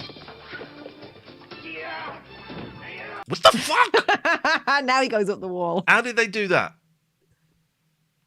It's probably one of those tilting rooms. Oh, no, hang on. How can it be a tilting room? Has he got like fishing wire on him? Maybe he's got sticky hands. How the fuck did he do that? Look at his arse though. He's got no arse. This is like a big hole there. Big hole. Jim says reversed film. How can it be? Right, let's. You'd have had to be stuck on the wall and then jump back. No, it's not reverse film. Gary, can someone tell Gatford to click live? He's saying bring the excess clutter to Luton as prizes. Someone tell him to click live, please. Oh, what the fuck? How do you do that? That's Spidey senses. Reverse film, is it? Up, kick, spin around. You know what that is? Spider bite. Yeah.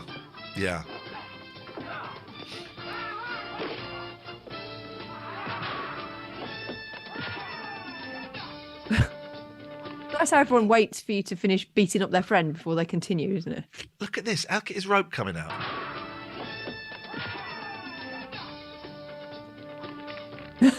That was reversed film. That is a shit web.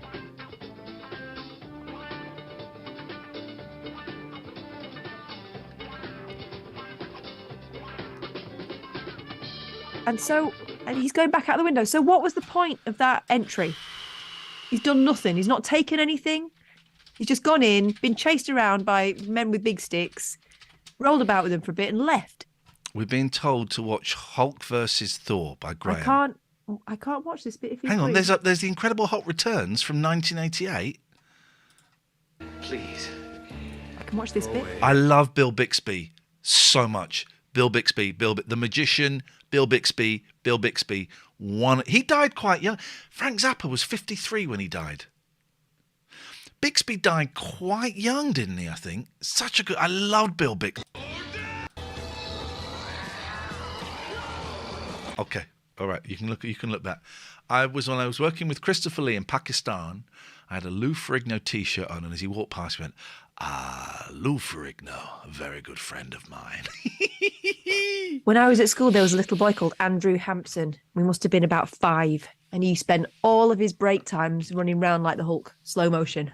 We used to play Hulk He, which was a variation of. We got a copyright there, Graham. Thank you for that. It means this video is going to be. Please don't eat that, darling. That's not good. Hulk He, which was a version of He, which we used to call He or Had, which you lot would call Tag. And Hulk He, whoever was was the Hulk and had to do it, but you did it in really slow motion. Yeah, so how are you going to catch anyone? Yeah. Patty's farted. Thank you for that. It's appreciated. Right. So enough of that. That is what is going to be.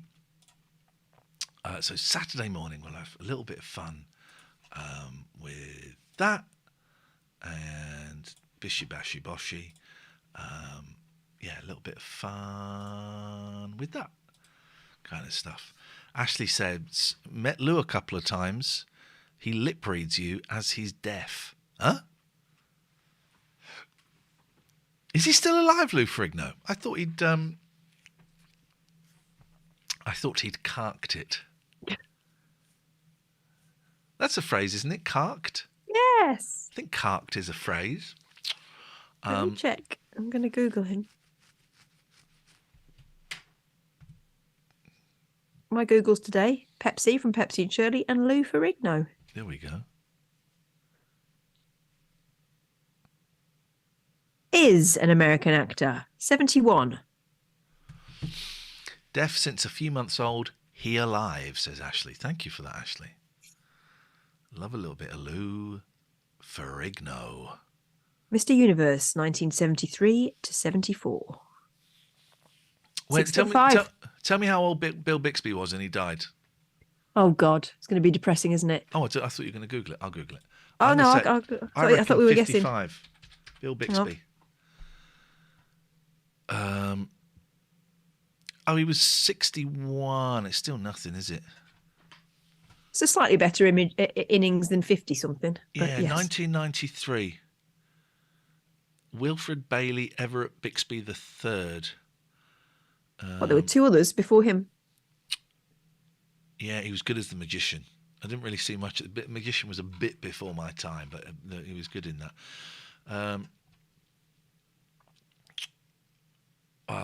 What's a sad life? But Bixby's first marriage was to actress Brenda Benet. They were married in 1971.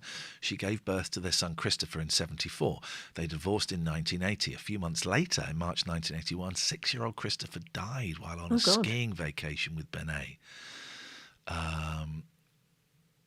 Oh my God. Then Benet killed herself the following year.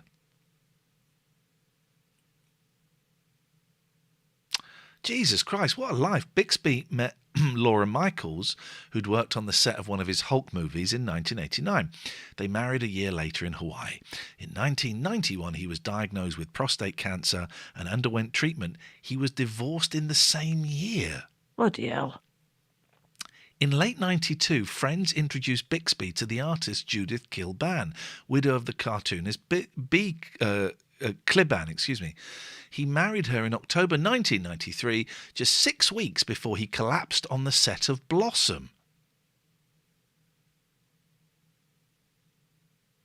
He died of prostate 7 days after his final assignment on Blossom. Bixby died of complications from prostate cancer in 1993. He was 59 years old. Bloody hell. Jesus, there's he was in the Kentucky Fried Movie as himself. There's a life, isn't it? Bloody hell! What a incredibly sad life. Yeah, worthy of that final music on the end of the Hulk. That always made me feel very sad. Oh, well, there's I can't remember what it's called. The Lonely Man or something it's called, and it's dun dun dun dun dun dun dun. So sad. Because he can't rest, and that bloody journalist was following him all the time, and he couldn't rest. Wow. Richard says, "Can we have a swap shop on Saturday morning? I've got a Hornby train to swap. I'm after a Tonka toy." Sofa says, "With Kirstie Alley this week, I was thinking of how so many celeb Big Brother contestants have died. You could call it the curse of celeb Big Brother. Or the fact it has quite a lot of older celebrities on it. The curse of celebrity Big Brother. Yeah.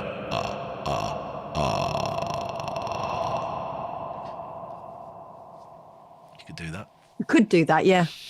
Who's dead then from Big Brother? Kirstie Celebrity Alley. Big Brother. The cocaine actor. You know, the guy with the eyes. Goodfellas. I tried to watch Goodfellas a while I know. ago. Your man, Field of Dreams man. If you build it, they will come. No, that's Ray Liotta.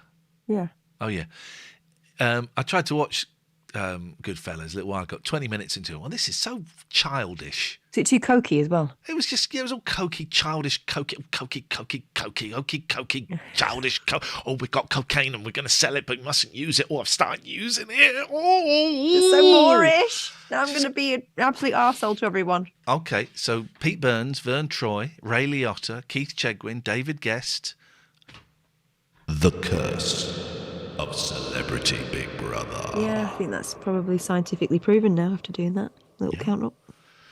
Don't go on there. Don't go on there, or you too will die.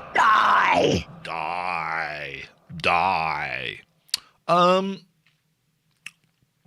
I did have some things to talk about, and I've completely forgotten what they were. We've done 1899. We've established that was good. That was good. Oh, that film we watched the other day. Don't do that, darling, please. Triangle of Sadness. Oh, bloody hell. Dustin Diamond. Bloody hell, that was nuts. I still Yeah. don't know if I enjoyed it. I think it was too long. I don't think you're meant to enjoy it. Yes, it was too long. The first 40 minutes could have been cut down to 20. Yeah. Yeah, I think it's one of the And they films you're made a not right meant to meal enjoy. of the toilets Steady. and that. Oh, I like that. I It think just got ridiculous. it's Lulu says, "Oh, that boom bloke from the bargain bin thing." Not a clue. Not a clue, Lulu. It's a commentary on wealth, status, Yeah. and and vulgarity. Yes, and they're all having a great time, and it all just turns to shit, literally. And then who's cleaning it up? That's the thing. Yeah, I isn't it? thought the talking into the intercom, you could have lost 15 minutes there. Yeah, ridiculous. We've shaved off 35 minutes already. My sister says she thinks she enjoyed it. Yeah, I don't know if I did. And then I made a point to my sister about it. She went, yeah, of course. Yeah, of course that's what happened. Yeah, I want to see the menu. I shall look forward to seeing the menu. Lulu says, massive bloke. All he did was say boom. What on earth are you on about? Oh, not Big Nasty. He's not dead. No, but there was someone else in there. But yeah, it was. Because we put on Triangle of Sadness thinking it would be slightly more enjoyable. You asked a question, I answered it. Because we were watching Three Mums, Two Babies, And a Scandal or something. and a Scandal, which is about the Killshaws. the Killshaws, and I was talking about the Killshaws on here a few months ago, and I'm assuming he's dead. Is he dead? Anyway, we watched 2 of the 3 episodes, and we just went, Jesus, this is so bleak.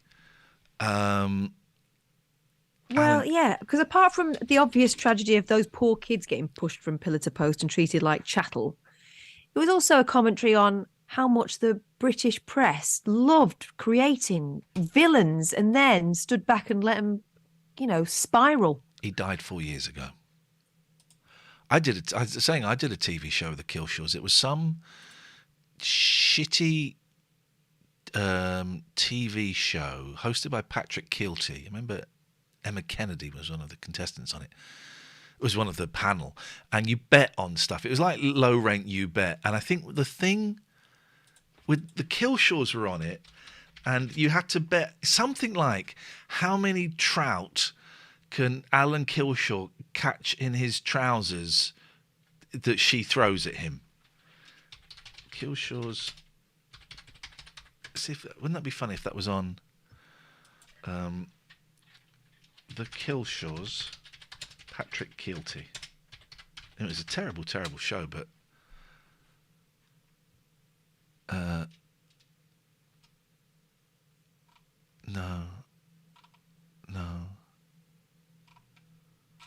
I don't remember what the name of the show was.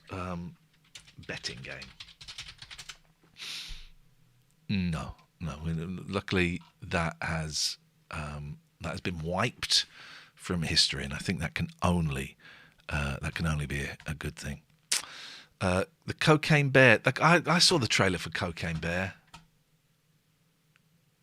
It's based on a true story, but I think the bear that took the cocaine died after about 8 minutes. from what I've said. Stupid Punts. Was it called Stupid Punts? Oh my God, no. It wasn't called that. Was it called that? Yeah, that sounds about right. Oh my God, really? There is absolutely zero evidence of it on Twitter, on YouTube, which can only be a good thing. Which can only be a good thing. Wow. Yeah, okay, that doesn't exist. That's been wiped from the memory banks. So, how's your tomorrow looking? My tomorrow is I'm going to do a couple of errands for someone, and I'm going to have a conversation with a friend of mine I've not spoken to for ages, But other than that, free as a bird, man. Free as a bird. Holy shit. Oh, no, I thought, why did I think Emma... Well, it says here Nina Wadia was on the episode I did. Jim has very kindly found it on IMDb. So let's have a little look at the stats for this. So this is Stupid Punts. God. Oh, where's it gone? Where's it gone? Can you see that IMDb thing? Yes. Stupid Punts, season 2, episode 6. Lisa Rogers. Oh, maybe it was Lisa Rogers that was on it. Who's Lisa Rogers? Oh, it was Lisa Rogers. All right. And I tell you why it was awkward. Because for some reason, it was a really terrible David Baddiel sitcom on Sky called The Baddiel Syndrome that lasted for about 26 episodes. Sky were buying these sitcoms from people based on the American model, where instead of being 6 or 8 episodes, you get 26. But it was just written by like 1 or 2 or 3 people. And I, for some reason, mentioned that. And I was about to say it was shit. And she went, yeah, I was on that. Yowza! Okay, that's the end of that conversation. Quentin Wilson, Nina Wadia, Lisa Rogers, and Iain Lee were on there. And that's all we know about that show. That's all that exists online about that. Wow. Do you remember there was the Baddiel Syndrome, and then I think it was BBC Choice. Here we go. Look. There she is. Over yawn, you know, because a yawn's just this, isn't it? For some people, they got to go like you're going to go. Great yawn. Love the strings of saliva. Right. And so... people who do the Twilight Zone music when nothing strange has happened.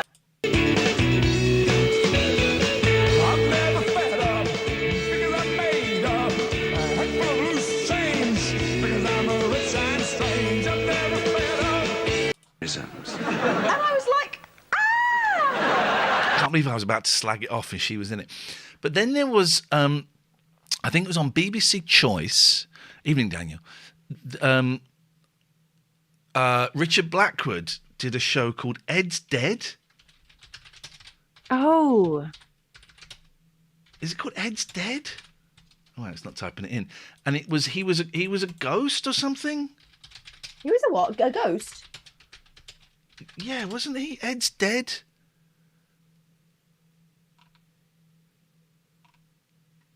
Richard, what was it? Anyone? I don't know why we're going down this particular rabbit hole. Ringing 0 bells. Well, Mr. Peepers, what's this? What's Mr. Peepers?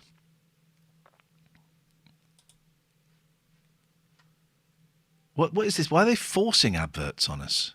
Can someone Google Richard Blackwood? Do you know why they're forcing it on you? Because they want you to go for YouTube Premium. So they're going to be as annoying as possible.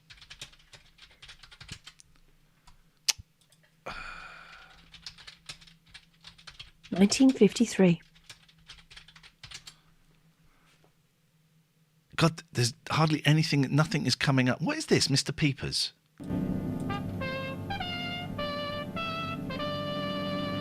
Nothing like watching Mr. Peepers. It's good. Strong, lightweight, rust-proof metal that does more jobs better.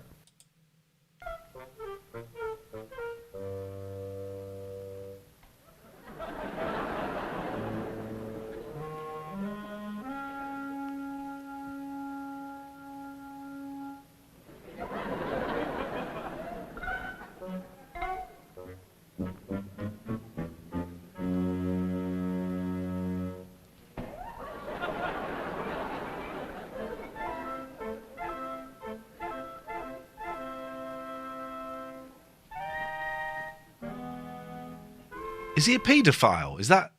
Not Mr. Peters. I do that sometimes. If it's raining or just for fun? I do that sometimes in the house. Why? It's funny. Rob, they're here. I've waited 3 weeks and they've finally come. They're here. Isn't that wonderful? Yes, that's wonderful. What's here? Yeah, he's a paedophile. My films. He's got bottom glasses, so maybe that's why it's called Peepers. Oh, that's wonderful. Where are they? Here, down at the camera store. Yeah, they sent me a card. Dear Mr. Westcott, your films are here. Signed, Schreiber Camera Store, Harry V. Schreiber, President. Please. Your films are here. They sent me the card. Mm-hmm. Yeah. Rob, can I ask you a very big favor? Why, certainly anything at all. I wonder if you could arrange for me to take the science department's movie projector and screen home tonight. Well, perhaps. Okay. Louise. Ed Stone is dead. Let's quickly look at this and maybe we'll. No, there's nothing on it. He's had it removed. Yeah.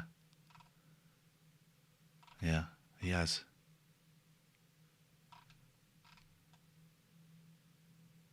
Nothing. There's nothing of it. There's nothing of it. Oh, wait a minute. Stop share. So tomorrow I've got the radio show. I've got some clients. I'm going to an AA meeting to give a chair. And then at 9, this is later than I would like, I'm having a Zoom meeting with an EMDR guy who is going to help me overcome my fear of heights. I do wonder if I actually have a fear of heights or if I have a fear of go ape. And I do think they are different things. I think they're different things. And having a fear of heights, I would like to get rid of. Having a fear of go ape, it's not really going to impede your life, is it? No, you don't need to get rid of that. I can live with that. And I've got a feeling that's what it might... I think that's what it might be. So we'll see. But I'm keen to have a go on the EMDR. He said he'd do it for free. So He's on Zoom. Doesn't have to be there in person. Well, we're having the initial meeting on Zoom, and I don't know if you do have to be there in person. I suspect you might, in which case it won't work because he's miles away. But yeah, we will see. Well, it'd be nice to have a chat with him. You know, I'm keen to find out more about these things. I tried this thing, the BRWT, brain rewiring technique or something, and that didn't work. Didn't you walk the roller coaster steps? Yep, I did. I mean, I was shitting myself, and I was very, very uncomfortable, but I did it, which makes me think the fear isn't heights. Mm-hmm. That I have a nervousness around height, but the phobia is go ape. So we'll see. Maybe we'll do it. Maybe we won't do it. I don't know. So that's tomorrow. Friday, because it's getting Christmassy, so there's lots of stuff happening at schools, which is why we're not doing the show on Friday. So Friday is the radio. Then I'm having lunch with my peers from college. I'm driving down to Crowborough to have lunch there. And then there's like a Lambda thing at school. My eldest is doing Lambda drama. And there's like a showcase at the school in the evening. Then they're coming back here. And he wasn't doing rugby on Saturday, but now he is. So I'm not quite sure how we'll get around that. But we will. We're doing a show 10 o'clock Saturday morning for you guys. There's a Christmas fete at my mum's care home, which we'll go to. Then we're going ice skating with an Adele. Daniel says, the fact you're working towards bettering this for your kids is admirable. I should be proud. I am proud. But if it is go ape, I'm probably not going to pursue it, if that's the thing. But I'm glad I'm looking into it. Yes, so then Saturday evening, we're going ice skating, us and our kids, at the place I caught COVID last year. We all caught COVID there last year. Actually, I think I got COVID off of you. No. From there. Yeah, because you had COVID before you went. You totally did. Oh, no, sorry, Katherine. You just had the COVID symptoms before you went. I did not. Yes, you did. I'd done a test, so I didn't have it. The tests, as we know, are bullshit. There's no pleasing you, Professor. I'm trying to follow the science, and you will not allow it. You had the COVID symptom. Why did you do a test? Because I had a cold. Right. And then you had then. But also because at that point, Here we go. Every time I was going out near other people, I made sure I had done a test because they were plentiful at that point. Right. Okay. So you had a cold, sore throat. No. I can't remember. Yeah, I do. You had a sore throat and you were coughing. No, I was not. Yes, you were, mate. No, I wasn't. Yes, I wouldn't you have were. gone out if I was. No, I wouldn't have gone out if I was coughing. You were, because you did a test and it came back negative, so it couldn't have been COVID. No, I wouldn't have gone out if I was coughing. Okay, you had a throat. I remember you had a throat. And then we went to the ice skating. That was on a Saturday, wasn't it? And on the Monday, I was effed. Ding, ding, ding. My youngest showed up first on the COVID test. Oh, so it's her. You're blaming it on Little 'un. Wow. I'm just saying that she started to show up as positive before I did. My boys didn't get it that weekend. Kim was in bed with me, slept in bed with me. He didn't get it.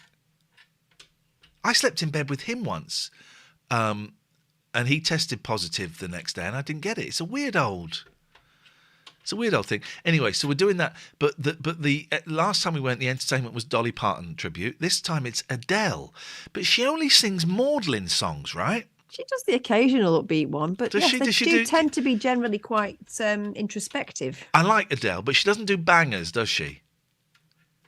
Mm. She doesn't really do She's more bangers. of a ballad Yeah. singer.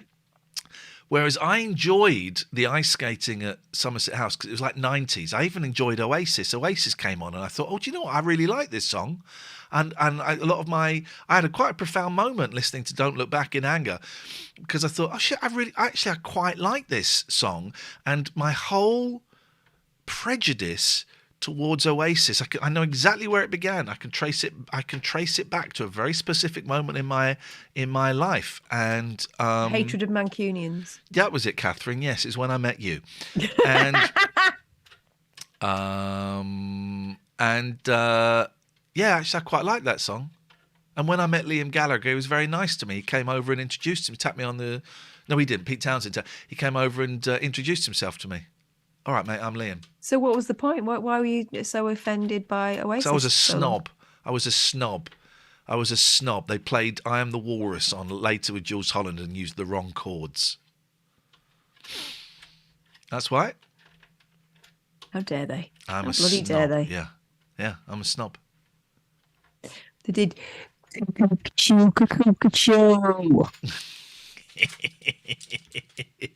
How gutting must it be for Noel Gallagher to sell like 5 copies of his shitty high-flying birds and Liam Gallagher... Oh, sorry, darling. He's done Nebworth again. He's done Nebworth. Is he doing 2 nights at Nebworth? Sure. He's done Nebworth again. They're making a film of it. And Noel Gallagher has refused permission for the songs to be in the film. That's What an arsehole. That's mean. Yeah. That is mean. Yeah. That's mean. But yeah. But he takes great delight, doesn't he, in just twisting the knife in his brother. It is hilarious that Liam became the one. Yeah. It's very annoying to Noel, I'm sure. Yeah. Yeah. Because he worked really hard. Noel didn't. will have the money though, right? Because there'll be more money in publishing than there will be in performing. So Noel's got the money, but he hasn't got the success. He's got his high-flying birds. Name one high-flying bird song, Katherine. I don't know any. There was the one with the scissors. And he But I did can't one... name any BDI songs either. I think I probably could. Push come to shove. The P come to the S. Paul Chewbacca just got here, been to the cinema. What did you see, mate? Oh. This is interesting. What movie was it, buddy? What did you watch, Paul? Paul, what did you watch? I don't even know what's on at the cinema at the moment. No. What did you watch? Was it Black Adam? Is that one? I think that's probably Blackadder, yeah. Blackadder's probably on Hooky now. Seriously, when I heard them advertising Black Adam, I thought, what? The Rock is playing Blackadder? I could see it. Tell them the shit thing we watched the other day. Which one? You know, went to see Violent Night.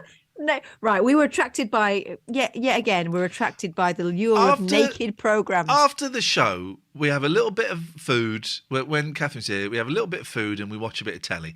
Normally, it's naked attraction, but we've done them all. We've rinsed them, so but we'd already tapped in naked, and so there was one called Naked something and Trying Miles from Home or something. Naked, Alone, and Miles from Home. That was it. And it was the biggest there crock seems of to have only been made one, and we couldn't work out why. And then we watched it, and we could work out why. Clearly, it had not worked. So go on, explain It's like it. Naked and Afraid, except shit. It's in Yorkshire. Yeah, so they dropped him in the middle of the Dales with Nout on.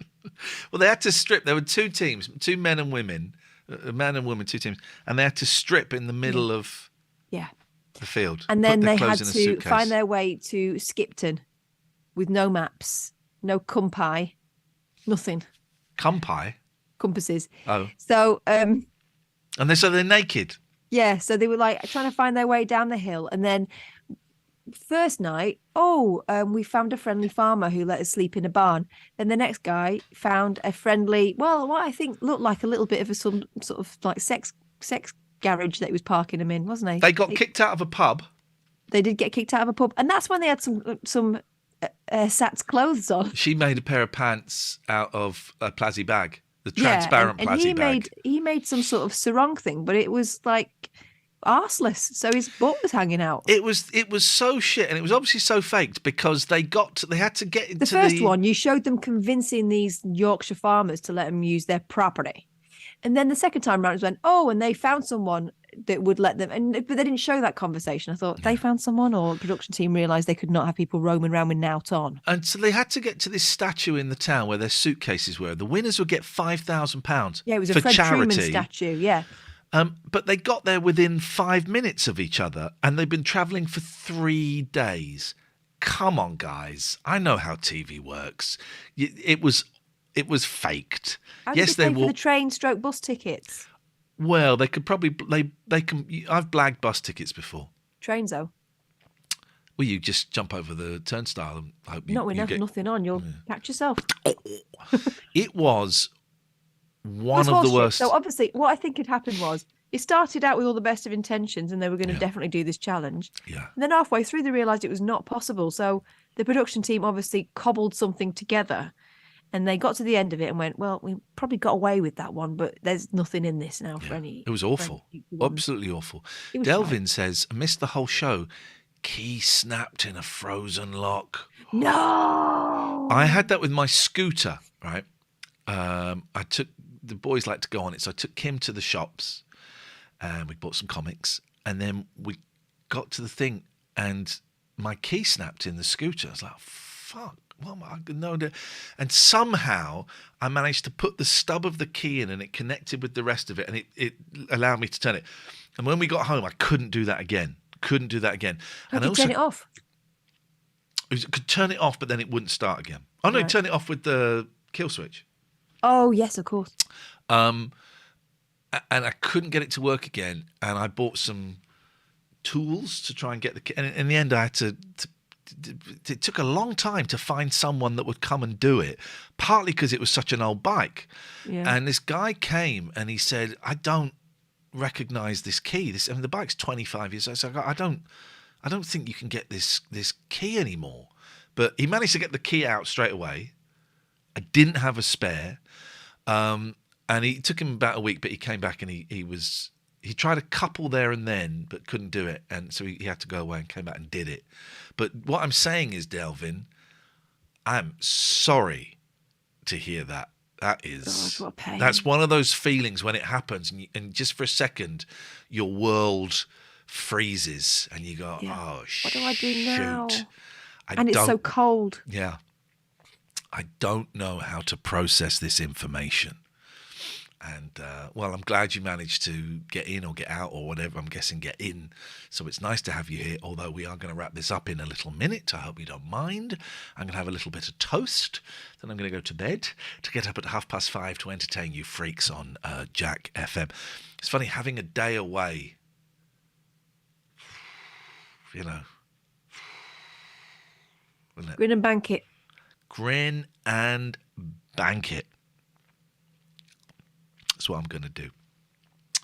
On that bombshell, now that Delvin's here, lucky it was only an hour and a half faffing about. I'm assuming you had to get a locky in, did you? That's what I call locksmiths. Katherine says, I need to email Jack to claim my pen. Yeah, it's a pain in the ass. Team, we are done here today. 10 o'clock Saturday morning. It will go ahead. I will alert you if there are any issues. It will go ahead. We'll make it work. Oh, yeah. And then Sunday morning. Now, which one's that? I can't tell the difference between your Yoko, cats. she's little. Okay, mate. Yeah, she's little. She All is right. compared to her brother. He's a right big flooper. That's a little. What? Right, big floofer. That was your nickname at school. And then, so if you're in the £15 and above, not only. Mandula doesn't like 18.99 outrageous blocks. Not only do you get, if you're £15 and above, you get a free ticket, digital ticket to the show on the 18th. Oh yeah, and so Sunday the 11th at 11 a.m. we're doing what we're calling the Zoom Christmas party. Although I don't actually have any Christmas things. I don't have any Christmas things. So, at the end of that sentence was things.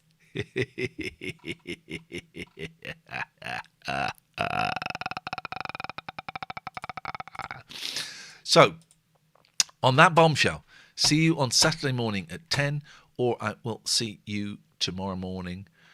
Daniel says, "Oh, it's a $4.99 now. How do I get a live show online ticket?" They are £7, and you send paypal.me/Iain Lee. £7, market digital ticket, include your email, and a couple of days before the show, digital tickets will be sent us for the whole show. We're not doing backstage passes this time, but you'll get 2 links, one for the first half, one for the second half. The show is Sunday the 18th of December, about 7-8 o'clock it will start, and it'll be about two hours with a break, something like that. Yeah. Something like that. Thank you, everyone. Thanks for listening to us and helping us kick some ideas around. It is appreciated. We will see you on. Are you coming here Saturday? No, you probably no point in coming Saturday because you'll be coming later in the day. We'll be meeting later in the day. So yeah. Oh, let's work it out nearer the time. All right then. Chowsy chow chows. Chowsy Good night. chows harsh. Night night. Night night, everybody.